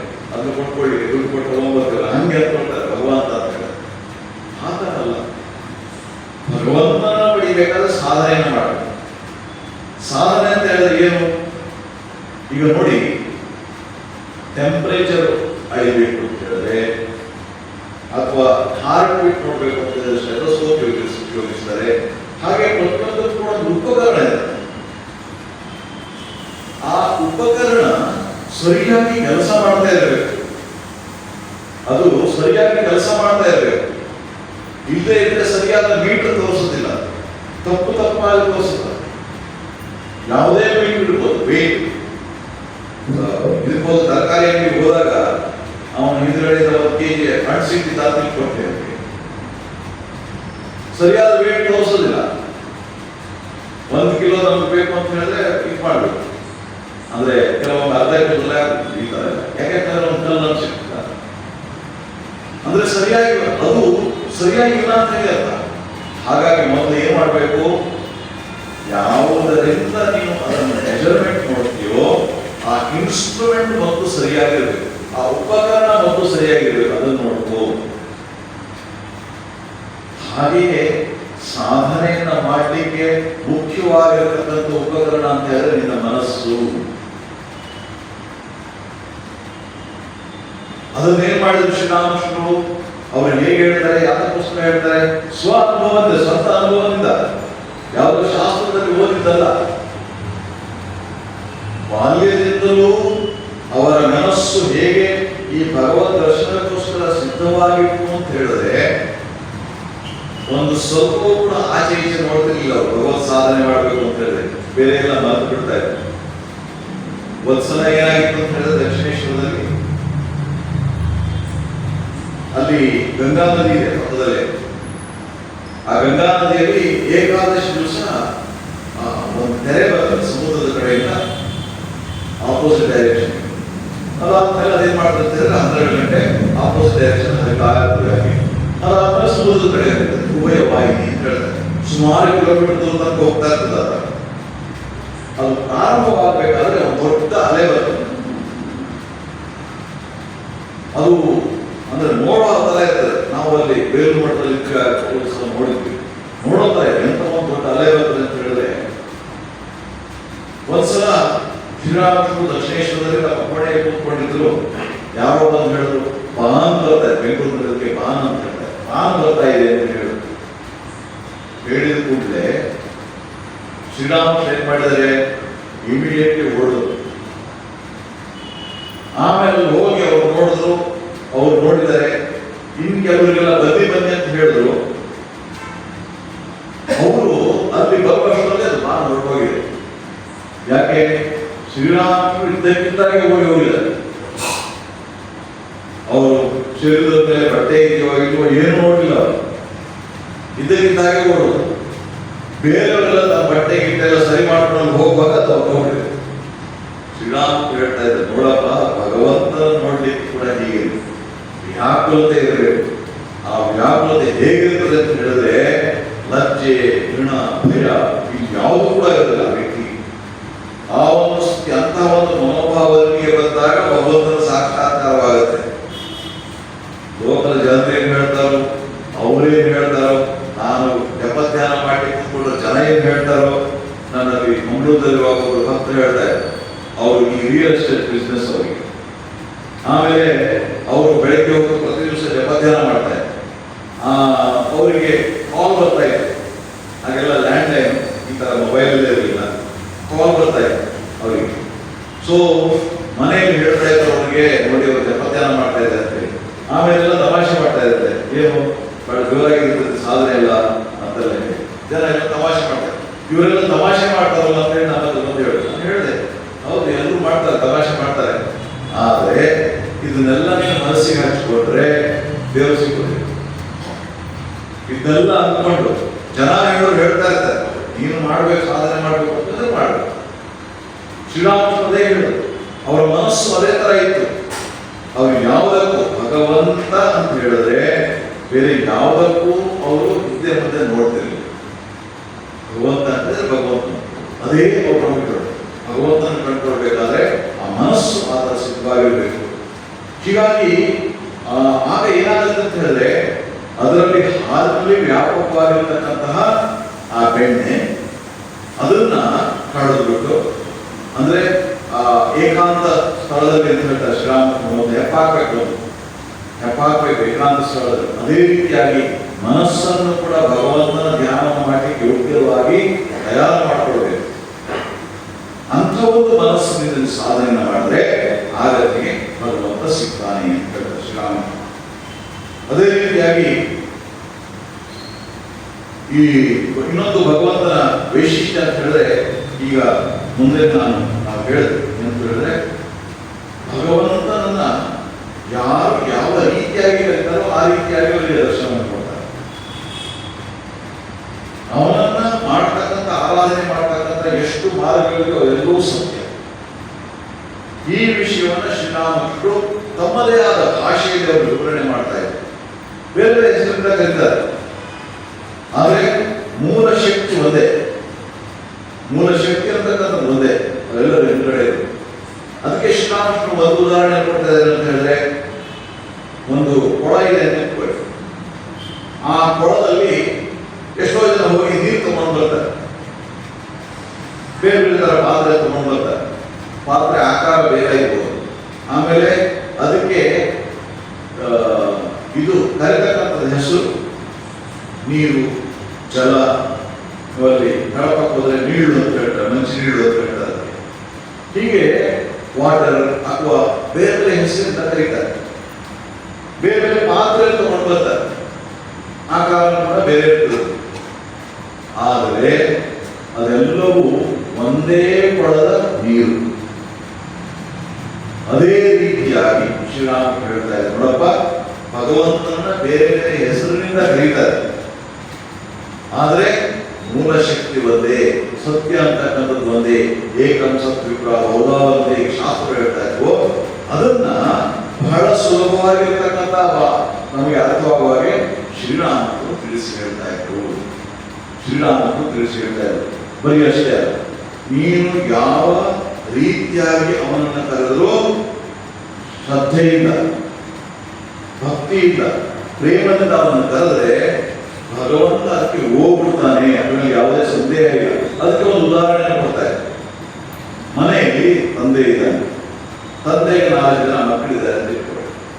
ಅವರಲ್ಲಿ ಒಬ್ಬ ಏನ್ ಹೇಳ್ತಾನೆ, ಬಾಲಕ ತಂದೆ ಅಂತ ಹೇಳಿ ಕರೀತಾರೆ, ಇನ್ನೊಬ್ಬ ಅಪ್ಪ ಅಂತ ಹೇಳಿ ಕರೀತಾರೆ, ಇನ್ನೊಬ್ಬ ಪಾಪ ಅಂತ ಹೇಳಿ ಕರೀತಾರೆ, ಇನ್ನೊಬ್ಬ ಮಗು ಅವನಿಗೆ ಅಪ್ಪ ಪಾಪ ಅಂತ ಹೇಳಿ ಕೂಡ ಇಲ್ಲ, ಬರೀ ಪಾ ಅಂತ ಹೇಳಿ ಕರೀತಾರೆ. ತಂದೆಗೆ ಗೊತ್ತಿಲ್ವೋ ಇವರೆಲ್ಲ ನನ್ನೇ ಕರೀತಾ ಇದ್ದಾರೆ ಅಂತ ಹೇಳಿ ಶ್ರೀರಾಮ ಹೇಳ್ತಾರೆ, ನಮಗೆ ತಿಳಿಸ್ತಾರೆ. ಏನು ತಂದೆಗೆ ಈ ವಿಷಯ ಗೊತ್ತಿದೆ, ಏನು ಗೊತ್ತಿದೆ, ಇವರೆಲ್ಲರೂ ನನ್ನನ್ನೇ ಕರೀತಾ ಇದ್ದಾರೆ. ಅದೇ ರೀತಿಯಾಗಿ ಭಗವಂತನನ್ನು ಕೂಡ ಅವನನ್ನು ಯಾವ ರೀತಿಯಾಗಿ ನಾವು ಕರೀತೇವೋ, ಯಾವ ರೀತಿಯಾಗಿ ಅವನನ್ನ ಬೇರೆ ಬೇರೆ ಹೆಸರಿಂದ ಕರಿತೇವೋ, ಅದೆಲ್ಲವೂ ಕೂಡ ಕೊನೆಗೆ ಅವನಿಗೆ ಮುಟ್ತದೆ. ಅದರಿಂದಾಗಿ ನಾವು ಆರಾಧಿಸಬಹುದು. ಪ್ರಪದ್ಯಂತೆ ತಾಮಸದೈವ ಭಜಾಮ್ಯ, ಭಗವಂತ ಅವರನ್ನ ಅನುಗ್ರಹಿಸ್ತಾನೆ ಆ ರೀತಿಯಾಗಿ ಅಂತ ಶ್ರೀರಾಮ ನಮಗೆ ಅದನ್ನ ತಿಳಿಸಿ ಹೇಳ್ತಾರೆ. ಆಮೇಲೆ ಇನ್ನೊಂದು ವಿಷಯವನ್ನು ಅವರು ಹೇಳ್ತಾರೆ, ಭಕ್ತನನ್ನ ಹುಡುಕಬೇಕಾದ್ರೆ ಅವನನ್ನ ಎಲ್ಲಿ ಹುಡುಕಬೇಕು ನಾವು? ಭಗವಂತನ ಹುಡುಕಬೇಕಾದ್ರೆ ನಾವು ಎಲ್ಲಿ ಹುಡುಕಬೇಕು? ಯೋಗ್ಯವಾಗಿರ್ತಕ್ಕಂತಹ ಸ್ಥಾನ ಯಾವುದು? ಭಗವಂತ ಅಂದ್ರೆ ಹುಡುಕ್ಲಿಕ್ಕೆ ಯೋಗ್ಯವಾಗಿರ್ತಕ್ಕಂಥ ಶಾಸ್ತ್ರಗಳು ಕೂಡ ಈ ವಿಷಯವಾಗಿ ಹೇಳ್ತಾರೆ. ನಾವು ದೇವಸ್ಥಾನ ಅಲ್ಲಿ ಎಲ್ಲ ಹೋಗಿ ಧ್ಯಾನ ಅದೆಲ್ಲ ಮಾಡ್ತೇವೆ, ಬಹಳ ಒಳ್ಳೆ. ಎಲ್ಲಿ ಭಕ್ತರೆಲ್ಲ ಸೇರಿ ಮಾಡ್ತಾ ಇರ್ತಾರೋ ಅಲ್ಲಿ ಭಗವಂತ ವ್ಯಕ್ತವಾಗ್ತಾರೆ, ಅದರಲ್ಲಿ ಯಾವುದೇ ಸಂದೇಹ ಇಲ್ಲ. ಆದರೆ ಶ್ರೀರಾಮಕೃಷ್ಣ ಇನ್ನೊಂದು ವಿಷಯವನ್ನು ಹೇಳ್ತಾರೆ, ಭಕ್ತೇ ಹೃದಯ ಭಗವಾನೇ ವೈಕಕ್ಕ. ಭಕ್ತರ ಹೃದಯವೇ ಭಗವಂತನ ಡ್ರಾಯಿಂಗ್ ರೂಮ್ ಅಂತ ಹೇಳ್ತಾರೆ ಶ್ರೀರಾಮ. ಡ್ರಾಯಿಂಗ್ ರೂಮ್ ಅಂತ ಹೇಳಿದ್ರೆ ಎಲ್ಲಿ ಕೂತ್ಕೊಳ್ತೀವಿ ನಾವು ಮನೆಯಲ್ಲಿ. ಶ್ರೀರಾಮನ ಉದಾಹರಣೆ ಕೊಡ್ತಾ ಇದ್ರು, ಜಮೀನ್ದಾರ್ ಇದ್ದಾನೆ. ಜಮೀನ್ದಾರ್ ಹೆಚ್ಚಾಗಿ ಏನು ಸಿಗ್ತಾನೆ? ಒಂದು ದೊಡ್ಡ ಎಸ್ಟೇಟ್ ಇದೆ, ಇವೆಲ್ಲ ಎಸ್ಟೇಟ್ಗಳಲ್ಲಿ ಇರ್ತಾನೆ, ಜಮೀನ್ ಇದೆ. ಆದ್ರೆ ಎಲ್ಲ ಕಡೆಗೂ ಹೆಚ್ಚಾಗಿ ಸಿಗ್ತಾ ಇರೋದಿಲ್ಲ. ಹೆಚ್ಚಾಗಿ ಅವನನ್ನ ಸಿಗಬೇಕು ಅಂತ ಹೇಳಿದ್ರೆ ಎಲ್ಲಿರ್ತಾನೆ ಅವನು? ಅವನ ಆ ಡ್ರಾಯಿಂಗ್ ರೂಮ್ ಅಂತ ಇರ್ತದೆ, ಬೈಠಕ್ ಮಾನ್ ಅಂತ ಹೇಳಿರ್ತಾರೆ, ಅಲ್ಲಿ ಅವನು ಸಿಗ್ತಾನೆ. ಭಕ್ತರ ಹೃದಯವೇ ಭಗವಂತನ ಬೈಠಕ. ಹಾಗಾಗಿ ಭಗವಂತನ ಹುಡುಕಬೇಕು ಅಂತ ಹೇಳಿದ್ರೆ ಭಕ್ತರ ಹೃದಯದಲ್ಲಿ ಹುಡುಕು, ಭಕ್ತರ ಹೃದಯದಲ್ಲಿ ಹುಡುಕು ಅಂತ ಶ್ರಾಮ. ಅಂದ್ರೆ ಇನ್ನೊಂದ್ ಕಡೆ ಇನ್ನೊಂದು ವಿಷಯವನ್ನು ಹೇಳ್ತಾರೆ. ನಿಜವಾಗಿ ನೀವು ಭಗವಂತನ ಹುಡುಕ್ತಾ ಇದ್ರೆ ಅವನನ್ನು ಎಲ್ಲಿ ಹುಡುಕಬೇಕು ಅಂತ ಹೇಳಿದ್ರೆ ಮಾನವನ ಹೃದಯದಲ್ಲಿ ಹುಡುಕು ಅಂತ ಹೇಳ್ತಾರೆ. ಮಾನವನ ಆ ಭಗವಂತನ ಅವನ ಅಭಿವ್ಯಕ್ತಿ ತುಂಬಾ ಹೆಚ್ಚಾಗಿರ್ತದೆ ಅಂತ ಹೇಳ್ತಾರೆ.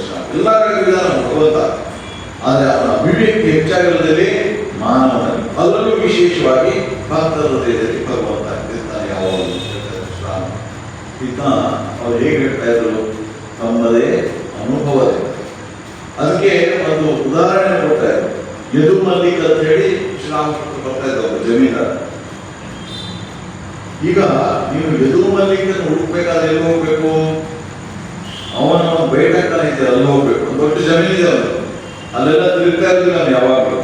ಹೋಗ್ಬೋದು ಯಾವಾಗಲೂ ಒಂದ್ಸಲ, ಆದ್ರೆ ಹೆಚ್ಚಿನ ಸಮಯ ಅವನು ಎಲ್ಲಿ ಸಿಗ್ತಾನೆ, ಅವನ ಬೇಟಕ್ಕ ಎಲ್ಲಿ ಸಿಗ್ತಾನೆ ಅಂತ. ಹೀಗಾಗಿ ಆಮೇಲೆ ಇನ್ನೊಂದು ವಿಷಯವನ್ನು ಹೇಳ್ತಾರೆ ಶ್ರೀರಾಮ.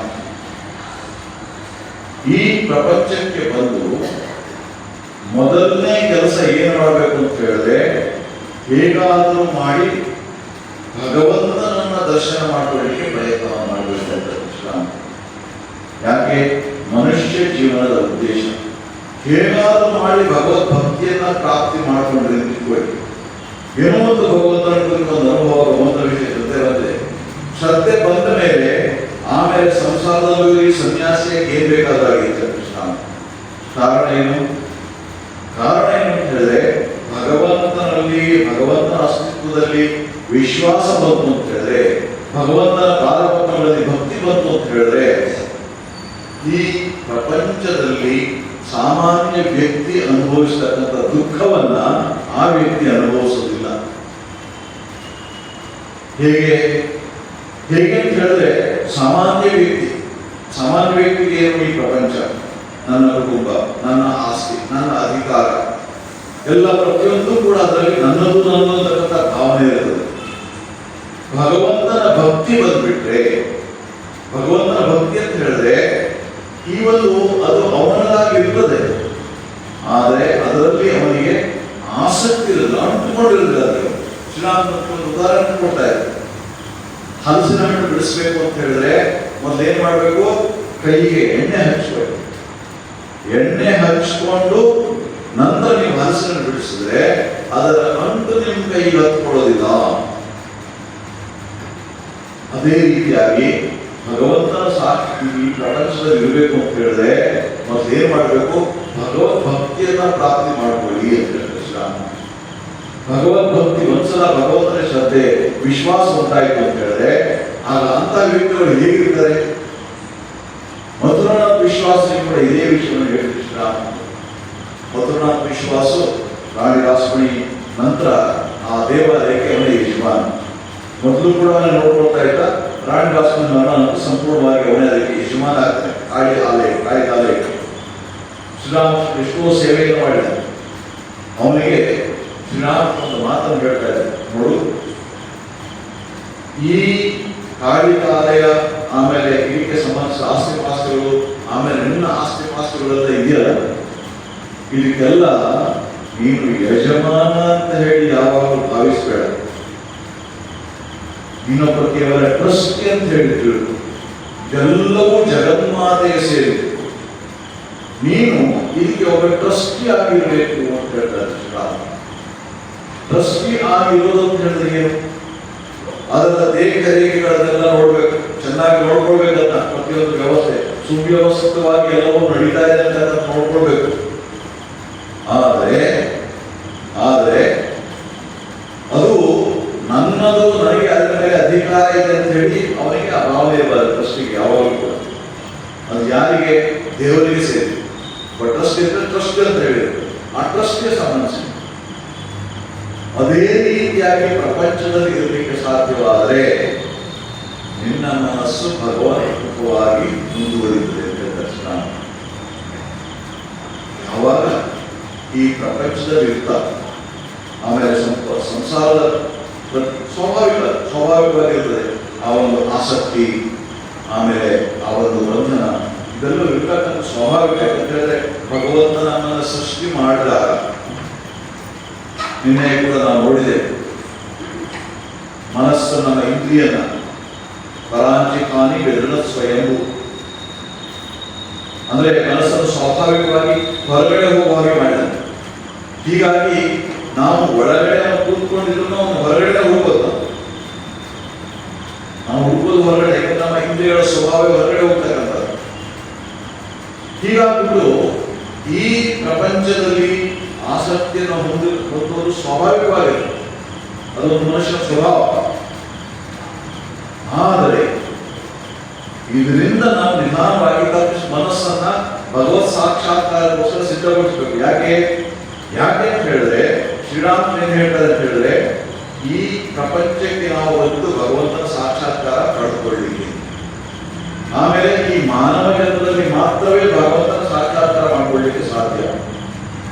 ಈ ಮಾನವ ಜನ್ಮ ಸಫಲವಾಗಬೇಕಾದ್ರೆ ಭಗವಂತನ ಸಾಕ್ಷಾತ್ಕಾರಕ್ಕೋಸ್ಕರ ಕಡೆಯ ಪಕ್ಷ ಪ್ರಯತ್ನವನ್ನಾದರೂ ಮಾಡಬೇಕು.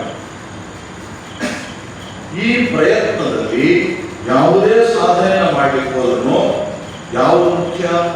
ಮನಸ್ಸೇ ಮುಖ್ಯ. ಮನಸ್ಸೇ ಮುಖ್ಯ. ಮನಸ್ಸು ಸಿದ್ಧವಾಗಿ ಇಲ್ಲದೆ ಇದ್ದರೆ ಸಾಧನೆಯನ್ನು ಮಾಡಲಿಕ್ಕೆ ಆಗುವುದಿಲ್ಲ. ಸಾಧನೆಯನ್ನು ಮಾಡಲಿಕ್ಕೆ ಆಗುವುದಿಲ್ಲ. ಮನಸ್ಸು ಸಿದ್ಧವಾಗಿದ್ದರೆ ಆಗ ಸಾಧನೆ. ಮನಸ್ಸಲ್ಲಿ ಇರಬೇಕು, ಭಗವಂತನ ಬಗ್ಗೆ ವಿಶ್ವಾಸ ಬೇಕು. ಹಾಗೂ ಆ ಮನಸ್ಸು ಈ ಪ್ರಪಂಚವನ್ನ ಕುರಿತು, ಈ ಶರೀರವನ್ನು ಕುರಿತು ನಾನು ನನ್ನದು ಅಂತಕ್ಕಂಥ ಭಾವನೆ ಹೊಂದಿದ್ರೆ ಭಗವಂತನ ಕಡೆ ಹೋಗಿ ಸಾಧ್ಯ ಇಲ್ಲ. ಶ್ರೀರಾಮ ಹೇಳಿದ ಹೇಗಿರ್ತದೆ ಅಂತ ಹೇಳಿದ್ರೆ, ಈ ಸೂಜಿ ಇದೆಯಲ್ಲ, ಅದಕ್ಕೆ ದಾರ ಕೊಣಿಸ್ತೇವೆ. ದಾರವನ್ನು ಕೊಡಿಸುವಾಗ ದಾರ ಹೇಗಿರಬೇಕು? ಅದರ ಅಂಚು ಸಂಪೂರ್ಣವಾಗಿ ಒಂದೇ ಆಗಿರಬೇಕು. ಅದರಲ್ಲಿ ಒಂದು ನೂರು ಈಚೆ ಬಂದ್ರು ಅದು ದಾರದ ತೂಕೊಳಗಡೆ ಹೋಗಲಿಲ್ಲ, ಸೂಜಿಯ ತೂಕೊಳಗಡೆ ದಾರ ಹೋಗಲಿಲ್ಲ. ಅದೇ ರೀತಿಯಾಗಿ ಸಾಧನೆ ಮಾಡುವಾಗ ಸಂಸಾರದ ಪ್ರತಿ ಆಸಕ್ತಿ ಇತ್ತು ಅಂತ ಹೇಳಿದ್ರೆ ಭಗವಂತನ ಕಡೆಗೆ ಹೋಗಲಿಕ್ಕೆ ಸಾಧ್ಯವಾಗುವುದಿಲ್ಲ. ಹೇಗೆ ಹೇಳಿದ್ರು ಶ್ರೀರಾಮರು? ತಮ್ಮ ಸ್ವಂತ ಅನುಭವದಿಂದ ಹೇಳಿದ್ರು. ಅವಾಗಲೂ ಜ್ಞಾಪಕ, ಅವರು ಹೇಳಿದ ಪ್ರತಿಯೊಂದು ಮಾತು ಕೂಡ ಸ್ವಂತ ಅನುಭವದಿಂದ ಶ್ರೀರಾಮ ಹೇಳಿದರು. ಅವರು ಬೇರೆ ಯಾರ ಮೂಲಕ ಅದು ಕೇಳಿದ್ರೆ, ಶಾಸ್ತ್ರದಿಂದ ಆದ್ರೆ ಅದನ್ನ ಅಲ್ಲಿ ಮೆನ್ಷನ್ ಮಾಡ್ತಾ ಇದ್ರು. ರಾಮಾಯಣದಲ್ಲಿ ಈ ತರ ಹೇಳಿದೆ, ಭಗವದ್ಗೀತೆಯಲ್ಲಿ ಈ ತರ ಹೇಳಿದೆ, ಶ್ರೀರಾಮ ಸ್ಪಷ್ಟವಾಗಿ ಹೇಳ್ತಾ ಇದ್ರು. ಅದು ಇಲ್ಲೇ ಇದ್ರೆ ಅವ್ರು ಎಲ್ಲಿಂದ ಹೇಳ್ತಾ ಇದ್ದಾರೆ ಅಂತ ನಮ್ಮ ಸ್ವಂತ ಅನುಭವದಿಂದ ಅವರು ಹೇಳ್ತಾ ಇದ್ದಾರೆ. ಹೀಗಾಗಿ ಭಗವಂತನ ವಿಷಯವಾಗಿ ಈ ತರ ಹೇಳ್ತಾ ಶ್ರೀರಾಮನ ನಂತರ ಅವತಾರದ ಬಗ್ಗೆ ಹೇಳ್ತಾರೆ. ಅವತಾರ ಅಂದ್ರೆ ಏನು? ಭಗವಂತನೇ ಶರೀರವನ್ನು ಧರಿಸಿ ಬರ್ತಕ್ಕಂಥದ್ದು ಅವತಾರ. ಅವನು ಭಗವಂತನೇ ಶರೀರವನ್ನು ಧರಿಸಿ ಬಂದಿರ್ತಕ್ಕಂಥ. ಸ್ವಾಮಿ ವಿವೇಕಾನಂದರು ಶ್ರೀರಾಮಕೃಷ್ಣಗೆ ಅವರನ್ನು ಅವತಾರ ಅಂತಾರೆ. ಯಾಕಂದ್ರೆ ಶ್ರೀರಾಮಕೃಷ್ಣರೇ ಈ ವಿಷಯವನ್ನ ಸ್ವಾಮಿ ವಿವೇಕಾನಂದರಿಗೆ ಹೇಳಿದರು. ಕಡೆಯ ದಿನಗಳಲ್ಲಿ ಅವರು ಶ್ರೀರಾಮಕೃಷ್ಣರು ಆ ಗಂಟಲು ನೋವಿಂದ, ಕ್ಯಾನ್ಸರ್ನಿಂದ ಬಳಲ್ತಾ ಇದ್ರೆ, ಈಗಲೂ ಇವರು ಹೇಳಿದ್ರೆ ನಾನು ಅವತಾರ ಅಂತ ಹೇಳಿದ್ರೆ ನಾನು ಒಪ್ಕೊಳ್ತೀನಿ ಅಂತ ಹೇಳಿ ಮನಸ್ಸಿನಲ್ಲಿ ಅಂದ್ಕೊಂಡ್ರು. ಆಗ ಶ್ರೀರಾಮಕೃಷ್ಣರು ಹೇಳ್ತಾರೆ, ಈಗಲೂ ನಿನಗೆ ಸಂದೇಹವೇ? ಯಾರು ರಾಮನಾಗಿದ್ದನೋ, ಯಾರು ಕೃಷ್ಣನಾಗಿದ್ದನೋ ಅವನೇ ಈ ಶರೀರದಲ್ಲಿ ಶ್ರೀರಾಮಕೃಷ್ಣ ಅಂತ ಹೇಳ್ತಾರೆ. ರಾಮಕೃಷ್ಣನಾಗಿದ್ದಾನೆ. ಹೀಗಾಗಿ ತಾನು ಅವತಾರ ಅಂತಕ್ಕಂಥ ವಿಷಯವನ್ನ ಶ್ರೀರಾಮಕೃಷ್ಣ ಹೇಳಿದರು. ಅಷ್ಟೇ ಅಲ್ಲ, ಮೊದಲೇ ತುಂಬಾ ಮೊದಲೇ ಅವರ ಜೀವನದಲ್ಲಿ ಕೆಲವರಿಗೆ ಅವರು ಹೇಳಿದರು, ನಾನು ಇಲ್ಲಿಂದ ಹೋಗುವ ಮೊದಲು ಈ ಒಂದು ಸೀಕ್ರೆಟ್ ಇದೆ, ಇದನ್ನ ನಾನು ಓಪನ್ ಮಾಡಿ ಹೋಗ್ತೇನೆ, ಎಲ್ಲರಿಗೂ ತಿಳಿಸಿ ಹೋಗ್ತೇನೆ ಅಂತ ಹೇಳಿದ್ರು. ಅಂದ್ರೆ ಯಾವ ಸೀಕ್ರೆಟ್? ಅವರು ಅವತಾರ ಪುರುಷರು ಹೋಗ್ತೀವಿ. ಅದು ಇಲ್ಲೇ ಇದ್ರೆ ಅವ್ರನ್ನ ಯಾರಾದ್ರೂ ಗುರು ಅಂತ ಹೇಳಿದ್ರು ಒಪ್ಕೊಳ್ಳಿಕ್ಕಿರಲಿಲ್ಲ, ಯಾರಾದ್ರೂ ಬಂದು ಸ್ವಾಮಿ ಅಂತ ಹೇಳಿದ್ರು ಒಪ್ಕೊಳ್ಳಿಕ್ಕಿರಲಿಲ್ಲ, ಯಜಮಾನ ಅಂತ ಹೇಳಿದ್ರು ಒಪ್ಕೊಳ್ಳಿಕ್ಕಿರಲಿಲ್ಲ, ಗುರು ಅಂತ ಹೇಳಿದ್ರು ಒಪ್ಕೊಳ್ತಿರ್ಲಿಲ್ಲ ಅವರು. ಯಾಕಂತ ಹೇಳಿದ್ರೆ ಅದು ಅದರಿಂದಾಗಿ ಅಹಂಕಾರ ಬರ್ತದಂತೆ. ಅಷ್ಟೊಂದು ಅಹಂಕಾರ ರಹಿತರಾಗಿದ್ದರು ಶ್ರೀರಾಮಕೃಷ್ಣ. ಆದರೆ ಅವರು ಕೊನೆಯಲ್ಲಿ ಏನ್ ಮಾಡ್ತಾರೆ? 1886 ಜನವರಿ 1ನೇ ತಾರೀಕು ಕಾಶಿಪುರದಲ್ಲಿ. ಆ ದಿವಸ ಆಗ ಶ್ರೀರಾಮಕೃಷ್ಣ ಗಂಟಲು ಕ್ಯಾನ್ಸರ್ ಇತ್ತು. ಹಾಗಾಗಿ ಭಕ್ತರು ಹೆಚ್ಚಾಗಿ ಬರ್ತಾ ಇರಲಿಲ್ಲ. ಆ ದಿವಸ 1ನೇ ತಾರೀಕು ಆದ್ರಿಂದ ರಜೆ, ಬ್ರಿಟಿಷರು ನಮ್ಮನ್ನು ಆಳ್ತಾ ಇದ್ರು. ಹಾಗಾಗಿ ನಿಮಗೆಲ್ಲೇ ರಜೆ ಕೊಟ್ಟಿದ್ರು ಆಫೀಸ್ಗೆಲ್ಲ. ಸಂಜೆ ಹೊತ್ತಿಗೆ ಭಕ್ತರೆಲ್ಲ ಬಂದ, 3 ಗಂಟೆ ಹೊತ್ತಿಗೆ ಭಕ್ತರೆಲ್ಲ ಬಂದಿದ್ದಾರೆ. ಶ್ರೀರಾಮಕೃಷ್ಣರು ಕೂಡ ಆ ದಿವಸ ಸ್ವಲ್ಪ ಅವರಿಗೆ ಆರೋಗ್ಯ ಚೆನ್ನಾಗಿತ್ತು. ಹಾಗಾಗಿ ಮೇಲಿಂದ ಕೆಳಗಡೆ ಇಳಿದು, ಮಹಡಿ ಮೇಲಿಂದ ಕೆಳಗಡೆ ಇಳಿದು ಆ ಉದ್ಯಾನ ಪಥದಲ್ಲಿ ನಡ್ಕೊಂಡು ಬರ್ತಾ ಇದ್ದಾರೆ. ಬರ್ತಾ ಇರುವಾಗ ಅಲ್ಲಿ ಈ ಗಿರೀಶ್ ಚಂದ್ರ ಘೋಷ್, ಇನ್ನು ಕೆಲವು ಭಕ್ತರೆಲ್ಲ ಬಂದು ಸೇರಿದ್ರು. ಅವರೆಲ್ಲ ಬಂದು ಸೇರಿದ್ರೆ ಆ ಸಮಯದಲ್ಲಿ ಗಿರೀಶ್ ಚಂದ್ರ ಘೋಷ್ ಏನ್ ಹೇಳ್ತಾ ಇದ್ದ ಅಂತ ಹೇಳಿದ್ರೆ, ಶ್ರೀರಾಮಕೃಷ್ಣರು ಅವತಾರ ಪುರುಷರು ಅಂತ ಹೇಳ್ತಾ ಇದ್ದಾರೆ. ರಾಮಚಂದ್ರ ಗಿರೀಶ್ ಚಂದ್ರ ಘೋಷ್ ಇವರೆಲ್ಲ ಆ ಗಿರೀಶ್ ಚಂದ್ರ ಘೋಷ್ ಅನ್ನು ನೋಡಿದಾಗ ಶ್ರೀರಾಮಕೃಷ್ಣ ಏನ್ ಹೇಳ್ತಾರೆ ಅಂತ ಹೇಳಿದ್ರೆ, ಗಿರೀಶ್, ಇದರ ಬಗ್ಗೆ ನೀನು ಹೇಳ್ತಾ ಇದ್ದಿದ್ದೆ ಎಲ್ರಿಗೂ ಅಂತ ಹೇಳ್ತಾರೆ. ಶ್ರೀರಾಮಕೃಷ್ಣ ಹೇಳುವಾಗ ಆ ಗಿರೀಶ್ ಚಂದ್ರ ಘೋಷ್ ಏನ್ ಮಾಡ್ತಾರೆ ಅಂತ ಹೇಳಿದ್ರೆ, ಮುಂದೆ ಬಂದು ಶ್ರೀರಾಮಕೃಷ್ಣ ಎದುರು ನಿಂತು, ಮೊಳಕಾಲು ಮೇಲೆ ನಿಂತು ಅವನು ಹೇಳ್ತಾನೆ, ಯಾರ ಬಗ್ಗೆ ವ್ಯಾಸರು ವಾಲ್ಮೀಕಿಗಳು ವಿವರಣೆ ಮಾಡಲಿಕ್ಕೆ ಸಾಧ್ಯವಾಗಲಿಲ್ವೋ, ಅದರ ಅರ್ಥ ಏನು? ವ್ಯಾಸರು ಯಾರ ಬಗ್ಗೆ ಹೇಳಿದರೆ ಶ್ರೀಕೃಷ್ಣನ ಬಗ್ಗೆ, ಭಾಗವತದಲ್ಲಿ ವಾಲ್ಮೀಕಿ ರಾಮಾಯಣದಲ್ಲಿ ಶ್ರೀರಾಮಕೃಷ್ಣನ ಬಗ್ಗೆ ಅವರು ಸಂಪೂರ್ಣವಾಗಿ ಹೇಳಲಿಕ್ಕಾಗಲಿಲ್ವೋ, ವಿವರಣೆ ಮಾಡಿ ಹೇಳಲಿಕ್ಕಾಗಲಿಲ್ವೋ, ಅಂಥವ್ರ ಬಗ್ಗೆ ನಾನೇನು ಹೇಳಬಲ್ಲೆ ಅಂತ ಹೇಳಿದಾಗ ಶ್ರೀರಾಮಕೃಷ್ಣರು ಯಾವಾಗಲೂ ಏನ್ ಹೇಳ್ತಾ ಇದ್ರು, ಇಲ್ಲಪ್ಪ ನನಗೇನು ಗೊತ್ತಿಲ್ಲ ಅಂತ ಹೇಳ್ತಾ ಇದ್ರು. ಆದ್ರೆ ಆ ಸಮಯದಲ್ಲಿ ಏನ್ ಹೇಳ್ತಾರೆ ಶ್ರೀರಾಮಕೃಷ್ಣ, ನಿಮಗೆಲ್ಲರಿಗೂ ಚೈತನ್ಯವಾಗಲಿ, ಚೈತನ್ಯವು ಆಧ್ಯಾತ್ಮಿಕ ಜಾಗೃತಿ ಆಗಲಿ ಅಂತ ಹೇಳಿ ಯಾರನ್ನ ಅವರು ಸ್ಪರ್ಶ ಮಾಡಿದ್ರು ಅವರೆಲ್ಲರಿಗೂ ಆ ದಿವಸ ಆಧ್ಯಾತ್ಮಿಕ ಜಾಗೃತಿ ಕೇವಲ ಸ್ಪರ್ಶ ಮಾತ್ರ. ಸ್ವಾಮಿ ವಿವೇಕಾನಂದ ಹೇಳಿದ್ದಾರೆ, ಸ್ಪಿರಿಚುಯಾಲಿಟಿ ವಾಸ್ ಟ್ಯಾಂಜಿಬಲ್.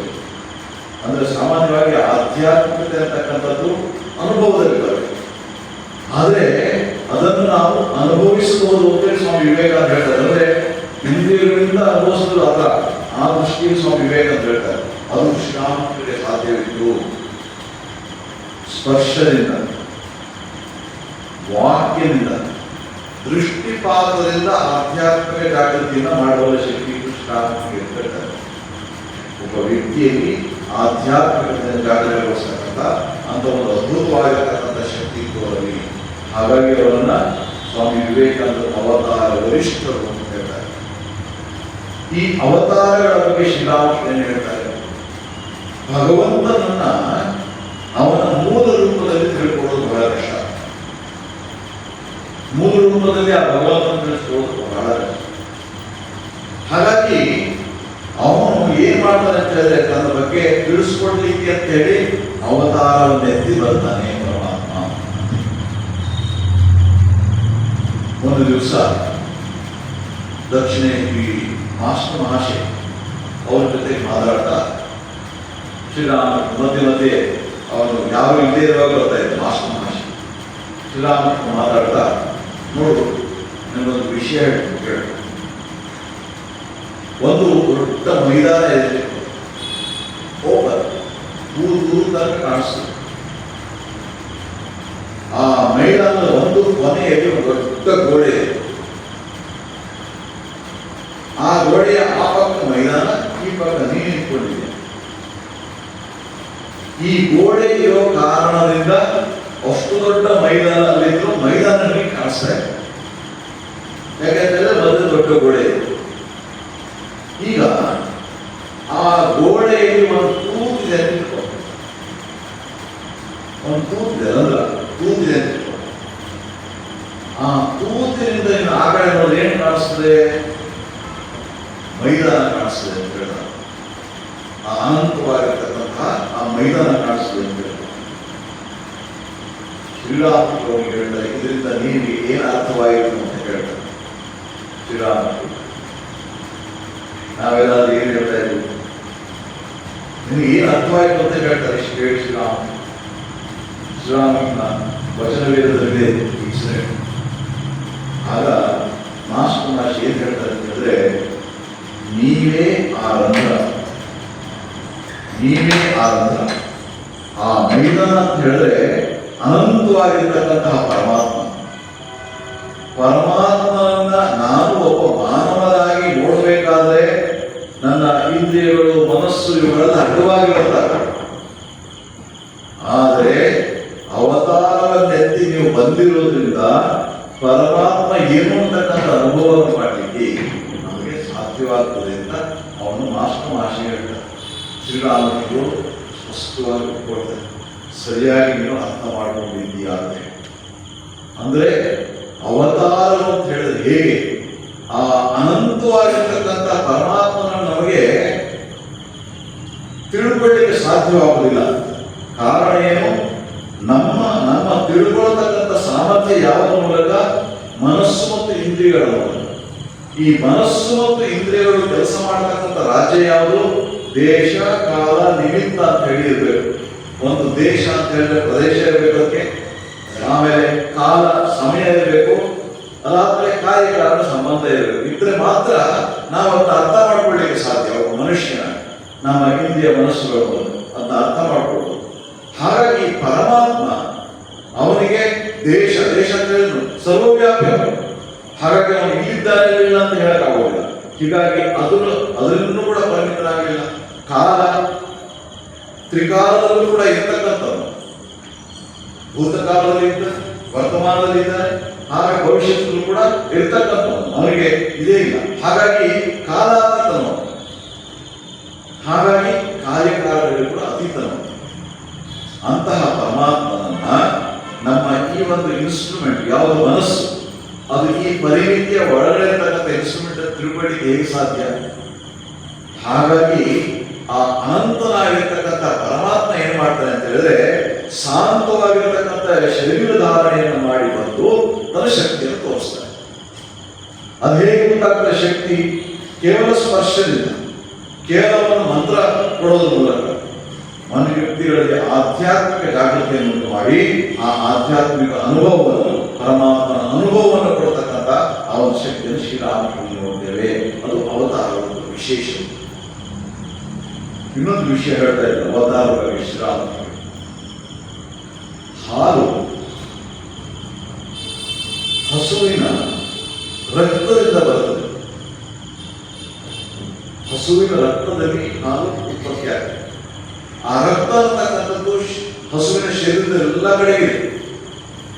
ಆ ದೃಷ್ಟಿಯಲ್ಲಿ ನೋಡುವಾಗ ನಿಮಗೆ ಹಾಲು ಬೇಕು ಅಂತ ಹೇಳಿದ್ರೆ ಹಸುವಿನ ಶರೀರದ ಯಾವ ಭಾಗವನ್ನು ಕೂಡ ನೀವು ಸ್ಪರ್ಶ ಮಾಡ್ಬೋದು, ಅಲ್ಲಿ ತಗೊಳ್ಬೋದು.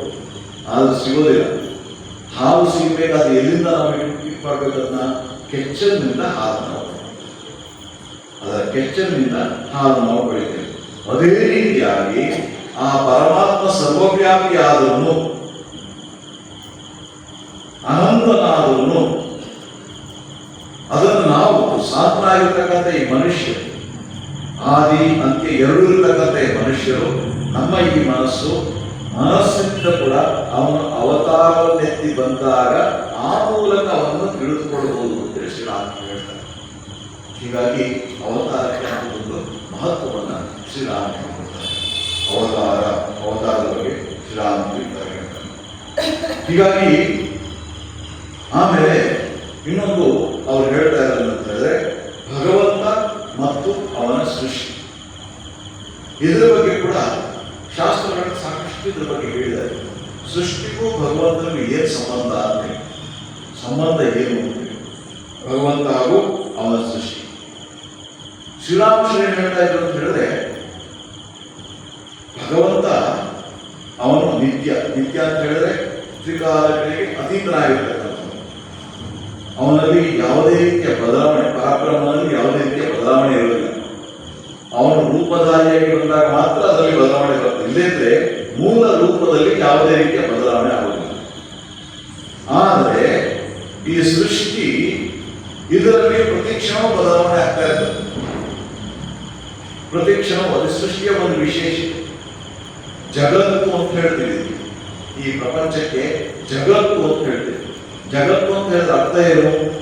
ಗಮನಶೀಲ, ಯಾವಾಗಲೂ ಬದಲಾವಣೆ ಆಗ್ತಾನೇ ಇರ್ತದೆ, ಒಂದೇ ಇರ್ತನೇ ಇರೋದಿಲ್ಲ, ಬದಲಾವಣೆ ಆಗ್ತಾನೆ ಇರ್ತದೆ ಯಾವಾಗ. ಈಗ ಆ ಅನಂತನಾಗಿರ್ತಕ್ಕಂತಹ ಅವ್ಯಯನಾಗಿರ್ತಕ್ಕಂತಹ ಆ ಪರಮಾತ್ಮ ಹಾಗೂ ಈ ಸೃಷ್ಟಿಯನ್ನು ಏನಂತ ಕರೀತಾರೆ? ಇದು ಅನಿತ್ಯವಾಗಿರ್ತಕ್ಕಂಥದ್ದು ಅಂತ ಹೇಳ್ತಾರೆ. ಅನಿತ್ಯ, ನಿತ್ಯ ಅಂದ್ರೆ ಅರ್ಥ ಏನು? ಯಾವುದು ಒಂದೇ ತೆರನಾಗಿರುವುದಕ್ಕೆ ಅನಿತ್ಯ ಅಂತ ಹೇಳ್ತಾರೆ. ಅನಿತ್ಯ ಅಂತ ಹೇಳಿದ್ರೆ ಯಾವುದು ಒಂದೇ ತರ ಇರೋದಿಲ್ವೋ ಅದಕ್ಕೆ ಅನಿತ್ಯ ಅಂತ ಹೇಳ್ತಾರೆ. ಪರಮಾತ್ಮ ನಿತ್ಯನಾಗಿರ್ತಕ್ಕಂಥ, ಅವನಲ್ಲಿ ಯಾವುದೇ ರೀತಿಯ ಬದಲಾವಣೆ ಇಲ್ಲ. ಆದರೆ ಈ ಪ್ರಪಂಚ ನಿತ್ಯವಾಗಿರಲಿಲ್ಲ, ಪ್ರತಿ ಕ್ಷಣದಲ್ಲೂ ಕೂಡ ಬದಲಾವಣೆ ಆಗ್ತಾ ಇರ್ತದೆ. ನಮ್ಮ ಶರೀರದಲ್ಲೂ ಕೂಡ ಬದಲಾವಣೆ ಆಗ್ತಾ ಇರ್ತದೆ, ಎಲ್ಲ ಕಡೆಗೂ ಬದಲಾವಣೆ ಆಗ್ತಾ ಇರ್ತದೆ. ಸೈನ್ಸ್ ಏನ್ ಹೇಳ್ತದೆ ಅಂತ ಹೇಳಿದ್ರೆ, ನಮ್ಮ ಶರೀರ ಇದೆಯಲ್ಲ, ನಾವು 10 ವರ್ಷ 20 ವರ್ಷದಿಂದ ಮತ್ತು ಯಾವ ನೋಡಿದ್ರೆ ನಾವೇನ್ ಹೇಳ್ತೀವಿ ಅಂತ ಹೇಳಿದ್ರೆ ಅವರೇ ಇವರು ಅಂತ ಹೇಳ್ತೀವಿ ನಾವು. ಆದರೆ ನಮಗೆ ಅದು ಜ್ಞಾಪಕ ಇರ್ತದೆ. ಆದರೆ ವಿಷಯ ಏನು ಅಂತ ಹೇಳಿದ್ರೆ, ನಮ್ಮ ಈ ಶರೀರದಲ್ಲಿ ಪ್ರತಿ ಕ್ಷಣವೂ ಕೂಡ ಆ ಜೀವಕೋಶಗಳು ಸಾಯ್ತಾ ಇರ್ತವೆ, ಹೊಸ ಜೀವಕೋಶಗಳು ಉತ್ಪತ್ತಿ ಆಗ್ತಾ ಇರ್ತದೆ. ಪ್ರತಿ ಕ್ಷಣವೂ ಕೂಡ ಈ ಪ್ರಕ್ರಿಯೆ ನಡೀತಾ ಇರ್ತದೆ. ಆಮೇಲೆ ಈ ತರ ಒಂದೊಂದು ಬೇರೆ ಬೇರೆ ಜೀವಕೋಶಗಳು ಬೇರೆ ಬೇರೆ ಸ್ಪ್ಯಾನ್ ಆಫ್ ಲೈಫ್ ಇರ್ತದೆ. ಕೆಲವು ಕ್ಷಣಗಳಾದ್ರೆ ಕೆಲವು ಜೀವಕೋಶಗಳಿಗೆ ಕೆಲವು ಜೀವಕೋಶಗಳು 1 ದಿವಸ ಇರ್ತವೆ, ಕೆಲವು ಜೀವಕೋಶಗಳು 1 ವಾರ ಇರ್ತವೆ, ಕೆಲವು ಜೀವಕೋಶಗಳು 1 ತಿಂಗಳು ಇರ್ತವೆ. ಕೊನೆಗೆ ಲಾಂಗೆಸ್ಟ್ ಈ ಜೀವಕೋಶ ಇರ್ತಕ್ಕಂಥದ್ದು ಈ ಶರೀರದಲ್ಲಿ 12 ವರ್ಷ. ಅಂದ್ರೆ 12 ವರ್ಷ ಆಗುವಷ್ಟರಲ್ಲಿ ಈ ನಮ್ಮ 12 ವರ್ಷದ ಹಿಂದೆ ಇದ್ದಂತ ಒಂದೇ ಒಂದು ಜೀವಕೋಶಗಳು ನಮ್ಮ ಶರೀರದಲ್ಲಿ ಇರುವುದು. ಅಷ್ಟು ಬದಲಾವಣೆ ಆಗಿದ್ದಾರೆ ಮನುಷ್ಯನಾಗಿ ಸಂಪೂರ್ಣವಾಗಿ. ಹಾಗಾಗಿ ಈ ಪ್ರಪಂಚಕ್ಕೆ ಅನಿತ್ಯವಾಗಿರ್ತಕ್ಕಂಥದ್ದು ಅಂತ ಹೇಳ್ತಾರೆ. ಈ ಶ್ರೀರಾಮಕೃಷ್ಣರು ಇದ್ರ ಬಗ್ಗೆ ಹೇಳ್ತಾ ಅವ್ರೇನ್ ಹೇಳ್ತಾರೆ ಅಂತಂದ್ರೆ, ಒಂದಕ್ಕೆ ನಿತ್ಯ ಅಂತ ಹೇಳ್ತಾರೆ. ಯಾವುದು? ಪರಮಾತ್ಮ, ಪರಬ್ರಹ್ಮವಸ್ತು. ಅದು ಈ ಪರಮಾತ್ಮನನ್ನೇ ಆಧಾರವಾಗಿ ಮಾಡಿಕೊಂಡು ಈ ಪ್ರಪಂಚ ಅಂತಕ್ಕಂಥದ್ದು ಅವನ ಲೀಲೆ, ಪ್ರಪಂಚ ಅಂತಕ್ಕಂಥದ್ದು ಅವನ ಲೀಲೆ. ಅದಕ್ಕೆ ಅವರು ಶ್ರೀರಾಮಕೃಷ್ಣರು ಕೊಡ್ತಾ ಇರ್ತಕ್ಕಂಥ ಉದಾಹರಣೆ ಏನು ಅಂತ ಹೇಳಿದ್ರೆ, ಐಂದ್ರಜಾಲಿಕ ಮತ್ತು ಇಂದ್ರಜಾಲ. ಇಂದ್ರಜಾಲ ಮ್ಯಾಜಿಕ್ ಯಾರಾದ್ರೂ ನೋಡ್ಲಿಕ್ಕೆ ಹೋದ್ರೆ, ಅಲ್ಲಿ ನಾವು ಮ್ಯಾಜಿಕ್ ಮಾಡ್ಲಿಕ್ಕೆ ಹೋದ್ರೆ ಆ ಮ್ಯಾಜಿಕ್ ಇಂದ ಏನೋ ಸೃಷ್ಟಿ ಮಾಡ್ತಾನೆ. 1 ಗಂಟೆ ತನಕ ನಮ್ಮನ್ನು ಎಷ್ಟು ಎಂಗೇಜ್ ಮಾಡಿರ್ತಾನೆ ಅಂತ ಹೇಳಿದ್ರೆ ಆಶ್ಚರ್ಯವಾಗ್ತದೆ. ಸೀಸನ್ ಅಲ್ಲಿ ಸಿಗತಕ್ಕಂಥ ಹಣ್ಣುಗಳು, ಆಮೇಲೆ ಹುಟ್ಟಿಯಿಂದ ಹಕ್ಕಿ ಬರ್ತದೆ, ಇದು ಬರ್ತದೆ, ಏನು ನಡ್ತಾ ಇರ್ತದೆ, ಎಲ್ಲ ಮ್ಯಾಜಿಕ್ ಇಂದ ಏನು ಮಾಡ್ತಾ ಇರ್ತಾರೆ. ಶ್ರೀರಾಮಕೃಷ್ಣ ಏನ್ ಹೇಳ್ತಾರೆ ಅಂತ ಹೇಳಿದ್ರೆ, ಎಲ್ಲರೂ ಏನ್ ಮಾಡ್ತಾರೆ ಅಂತ ಹೇಳಿದ್ರೆ ಮ್ಯಾಜಿಕ್ ನಲ್ಲಿ ಮುಳುಗಿ ಹೋಗ್ಬಿಟ್ಟಿರ್ತಾರೆ.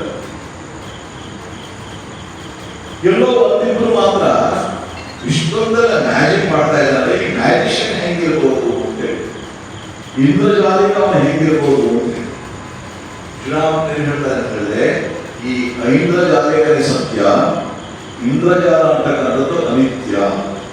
1 ಗಂಟೆ ನೋಡಿದ್ಮೇಲೆ ಕೊನೆಗೆ ಏನೂ ಇರುವುದಿಲ್ಲ. ಆ ಪಕ್ಷಿನೂ ಇಲ್ಲ, ಪೋಷಕ ಹಣ್ಣಿಲ್ಲ, ಯಾವುದೂ ಇಲ್ಲ, ಯಾವುದೂ ಇಲ್ಲ. ಐಂದ್ರಜಾಲಿಕನೇ ಸತ್ಯ ಅವನು ಇರ್ತಾನೆ. ಐಂದ್ರಜಾಲಿಕ ಪ್ರಾರಂಭವಾಗಿರ್ತಾನೆ, ಕೊನೆಗೂ ಅವನು ಇರ್ತಾನೆ. ಇಂದ್ರಜಾಲ ಮಾಡ್ತಕ್ಕಂಥ ಮ್ಯಾಜಿಷಿಯನ್. ಸೊ ಶ್ರೀರಾಮ್ ಹೇಳ್ತಾರೆ, ಆ ಪರಮಾತ್ಮನೇ ಮ್ಯಾಜಿಷಿಯನ್, ಈ ಪ್ರಪಂಚವೇ ಅವನ ಮ್ಯಾಜಿಕ್. ಅದ್ಭುತವಾಗಿರತಕ್ಕಂಥ ಈ ಪ್ರಪಂಚ ಎಷ್ಟೊಂದು ಸುಂದರವಾಗಿದೆ.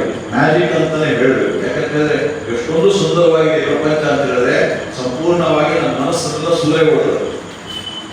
ಎಷ್ಟೊಂದು ಸೂರೆಗೊಂಡಿರ್ತದೆ ಅಂತ ಹೇಳಿದ್ರೆ ಅವನ ಮ್ಯಾಜಿಷಿಯನ್ ನಮ್ಮ ಎದುರುಗಡೆ ಬಂದು ನಾವು ತಿಳ್ಕೊಳ್ಬೇಕು ಅಂತೇಳಿ ಪ್ರಯತ್ನ ಮಾಡೋದಿಲ್ಲ, ಆ ಮ್ಯಾಜಿಕ್ಗೆ ನೋಡ್ಬೇಕು ಅಂತೇಳಿ ನಾವು. ಹಾಗಾಗಿ ಶ್ರೀರಾಮ್ ಹೇಳ್ತಾರೆ, ಅದ್ಭುತವಾಗಿರ್ತಕ್ಕಂಥ ಈ ಮ್ಯಾಜಿಕ್ ನಾವು ಈ ಪ್ರಪಂಚದಲ್ಲಿರುವಾಗ ಈ ಸೃಷ್ಟಿಯನ್ನು ಮಾಡಿರ್ತಕ್ಕಂಥ ಸೃಷ್ಟಿ ಇಷ್ಟು ಸುಂದರವಾಗಿದ್ದರೆ ಈ ಸೃಷ್ಟಿಯನ್ನ ಮಾಡತಕ್ಕಂಥ ಸೃಷ್ಟಿಕರ್ತ ಇನ್ನು ಹೇಗಿರ್ಬೋದು ಅವನು ಸ್ವಲ್ಪ ಆಲೋಚನೆ ಮಾಡಿ ಹೋಗ್ಬೇಕು. ಹಾಗಾಗಿ ಅವನನ್ನು ನೋಡ್ಲಿಕ್ಕೆ ಪ್ರಯತ್ನ ಮಾಡಬೇಕು ಅಂತ ಹೇಳ್ತಾರೆ. ಅವನನ್ನು ನೋಡ್ಬೇಕು ಅಂತಕ್ಕಂಥ ಆಸೆ ಎಲ್ರಿಗೂ ಆಗೋದಿಲ್ಲ.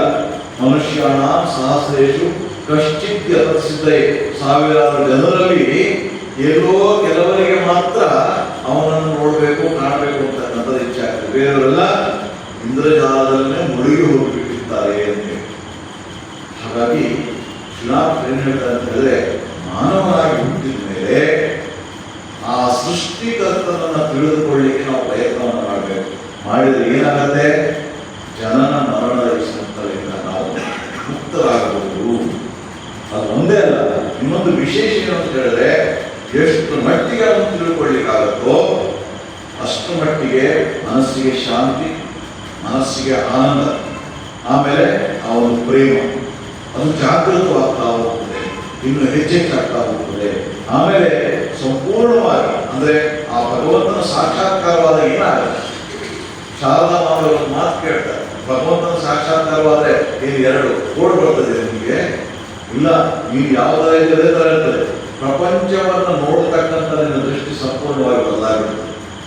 ಅಲ್ಲಿ ತನಕ ಈ ಪ್ರಪಂಚದಲ್ಲಿ ನೀನೇನ್ ಹೇಳ್ತಾ ಇದ್ದೆ, ಇದು ನನ್ನದು, ಇದು ನನ್ನದಲ್ಲ ಅಂತ ಹೇಳಿ ಎರಡು ಭಾಗ ಮಾಡ್ತಾ ಇದ್ದೇನೆ. ಈ ಪ್ರಪಂಚವನ್ನು ಇದು ನನ್ನದು, ಇದು ನನ್ನದಲ್ಲ ಅಂತ ಹೇಳಿ ಆ ಸಾಕ್ಷಾತ್ಕಾರ ಆದ್ಮೇಲೆ ಆ ಪರಮಾತ್ಮನ ತಿಳ್ಕೊಂಡ ಮೇಲೆ ನನಗೇನ್ ತಿಳಿಯುತ್ತದೆ?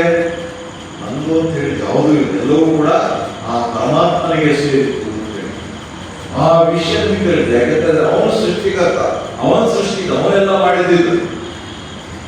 ಹೀಗಾಗಿ ಈ ಸೃಷ್ಟಿಯ ಬಗ್ಗೆ ಇನ್ನೊಂದು ಮಾತನ್ನು ಹೇಳ್ತಾರೆ ಶ್ರೀನಾಥರು. ಅಣ್ಣ ತಮ್ಮಂದಿರಿದ್ರು ಆಸ್ತಿ ಭಾಗ ಮಾಡ್ಕೊತಾರೆ.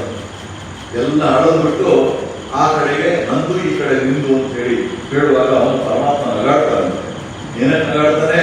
ಏನಕ್ಕೆ ನಗಾಡ್ತಾನೆ ಅಂದ್ರೆ ಇಡೀ ಪ್ರಪಂಚ ನಾನು ಸೇರಿದ್ದು, ಇದರಲ್ಲಿ ನಂದು ನಿಂದು ಅಂತ ಹೇಳ್ಕೊಳ್ತಾ ಇದ್ದಾನೆ ಅಂತ ಹೇಳಿ. ಅದೇ ರೀತಿಯಾಗಿ ಇನ್ನೊಂದ್ಸಲ ನಗ್ತಾನಂತೆ. ಒಬ್ಬ ವ್ಯಕ್ತಿ ಅವನು ತೆಗೆದುಕೊಂಡು ಹೋಗಿ ಪರಮಾತ್ಮ ಸಿದ್ಧರಾಗಿದ್ದಾನೆ, ಅವನ ಆಯುಷ್ಯ ಮುಗಿದಿದೆ. ಡಾಕ್ಟ್ರು ಅವ್ರು ಏನ್ ಮಾಡ್ತಾ ಇದ್ದಾರೆ, ಎಲ್ರಿಗೂ ಆಶ್ವಾಸನೆ ಕೊಡ್ತಾರೆ, ಏನ್ ಯೋಚನೆ ಮಾಡಬೇಡಿ, ಸಂಪೂರ್ಣವಾಗಿ ನೋವಾಗ್ಬಿಡ್ತಾನೆ ಅಂತೇಳಿ. ಆಗ ಇವನ ಪ್ರಾಣವನ್ನು ತೆಗೆಯೋದು ನಾನಾದ್ರೆ ಇವನೇನು ಎಲ್ರಿಗೆ ಆಶ್ವಾಸನೆ ಕೊಡ್ತಾ ಇದ್ದಾರೆ, ಪರಮಾತ್ಮ ನಗಾಡ್ತಾನೆ. ಹೀಗಾಗಿ ಈ ಪರಮಾತ್ಮನ ತಿಳಿದುಕೊಳ್ಳಿಕ್ಕೆ ಪ್ರಯತ್ನ ಮಾಡಿ ಅವನನ್ನು ತಿಳಿದುಕೊಂಡ್ರೆ ಆಗ ಏನಾಗುತ್ತೆ? ಈ ಪ್ರಪಂಚ ಅಂತಕ್ಕಂಥದ್ದು ದುಃಖಮಯವಾಗಿ ಇರೋದಿಲ್ಲ, ಆನಂದದ ಸಂತೆ ಅಂತ ಹೇಳ್ತಾರೆ ಶ್ರೀರಾಮ. ಆನಂದೇ ಹಾಟ್ ಸಂತೆ, ಬಜಾರ್, ಆನಂದೇ ಬಜಾರ್ ಸಂತೆ. ಅದನ್ನ ಅನುಭವಿಸ್ಬೇಕಾದ್ರೆ ಈ ಶರೀರದಲ್ಲಿ ಇಟ್ಟುಕೊಂಡು ಅದನ್ನ ಅನುಭವಿಸ್ಬೇಕಾದ್ರೆ ಏನ್ ಮಾಡಬೇಕು? ಅವನನ್ನು ತಿಳಿದುಕೊಳ್ಳಿಕ್ಕೆ ಪ್ರಯತ್ನ ಮಾಡಬೇಕು. ಹಾಗಾಗಿ ಅವನನ್ನು ತಿಳಿದುಕೊಳ್ಳಿಕ್ಕೆ ಏನ್ ಮಾಡಬೇಕು ಅದ್ರ ಬಗ್ಗೆ ಶ್ರೀರಾಮಕೃಷ್ಣ ಏನು ಹೇಳಿದ್ದಾರೆ, ಆ ಕೆಲವು ವಿಷಯಗಳೆಲ್ಲ ನಾಳೆ ದಿವಸ ಕೊನೆ ಆ ಪ್ರವಚನ ನಂದು ಈ ದಿವಸಕ್ಕೆ ಆ ನಾಳೆ ದಿವಸ ನಾವು ಆ ವಿಷಯ ನೋಡೋದು. ಸಾಧನೆ ಅದರ ಬಗ್ಗೆ ಯಾವ್ಯಾವ ಹೇಳಿದರೆ ಶ್ರೀರಾಮಕೃಷ್ಣ ಏನು ಹೇಳಿದರೆ ನಾಳೆ ದಿವಸ ಬರ್ತೀವಿ. ಓಂ ಶಾಂತಿ ಶಾಂತಿ ಶಾಂತಿ. ಹರಿ ಓಂ ತತ್ಸತ್. ಶ್ರೀರಾಮಕೃಷ್ಣಾರ್ಪಣಮಸ್ತು.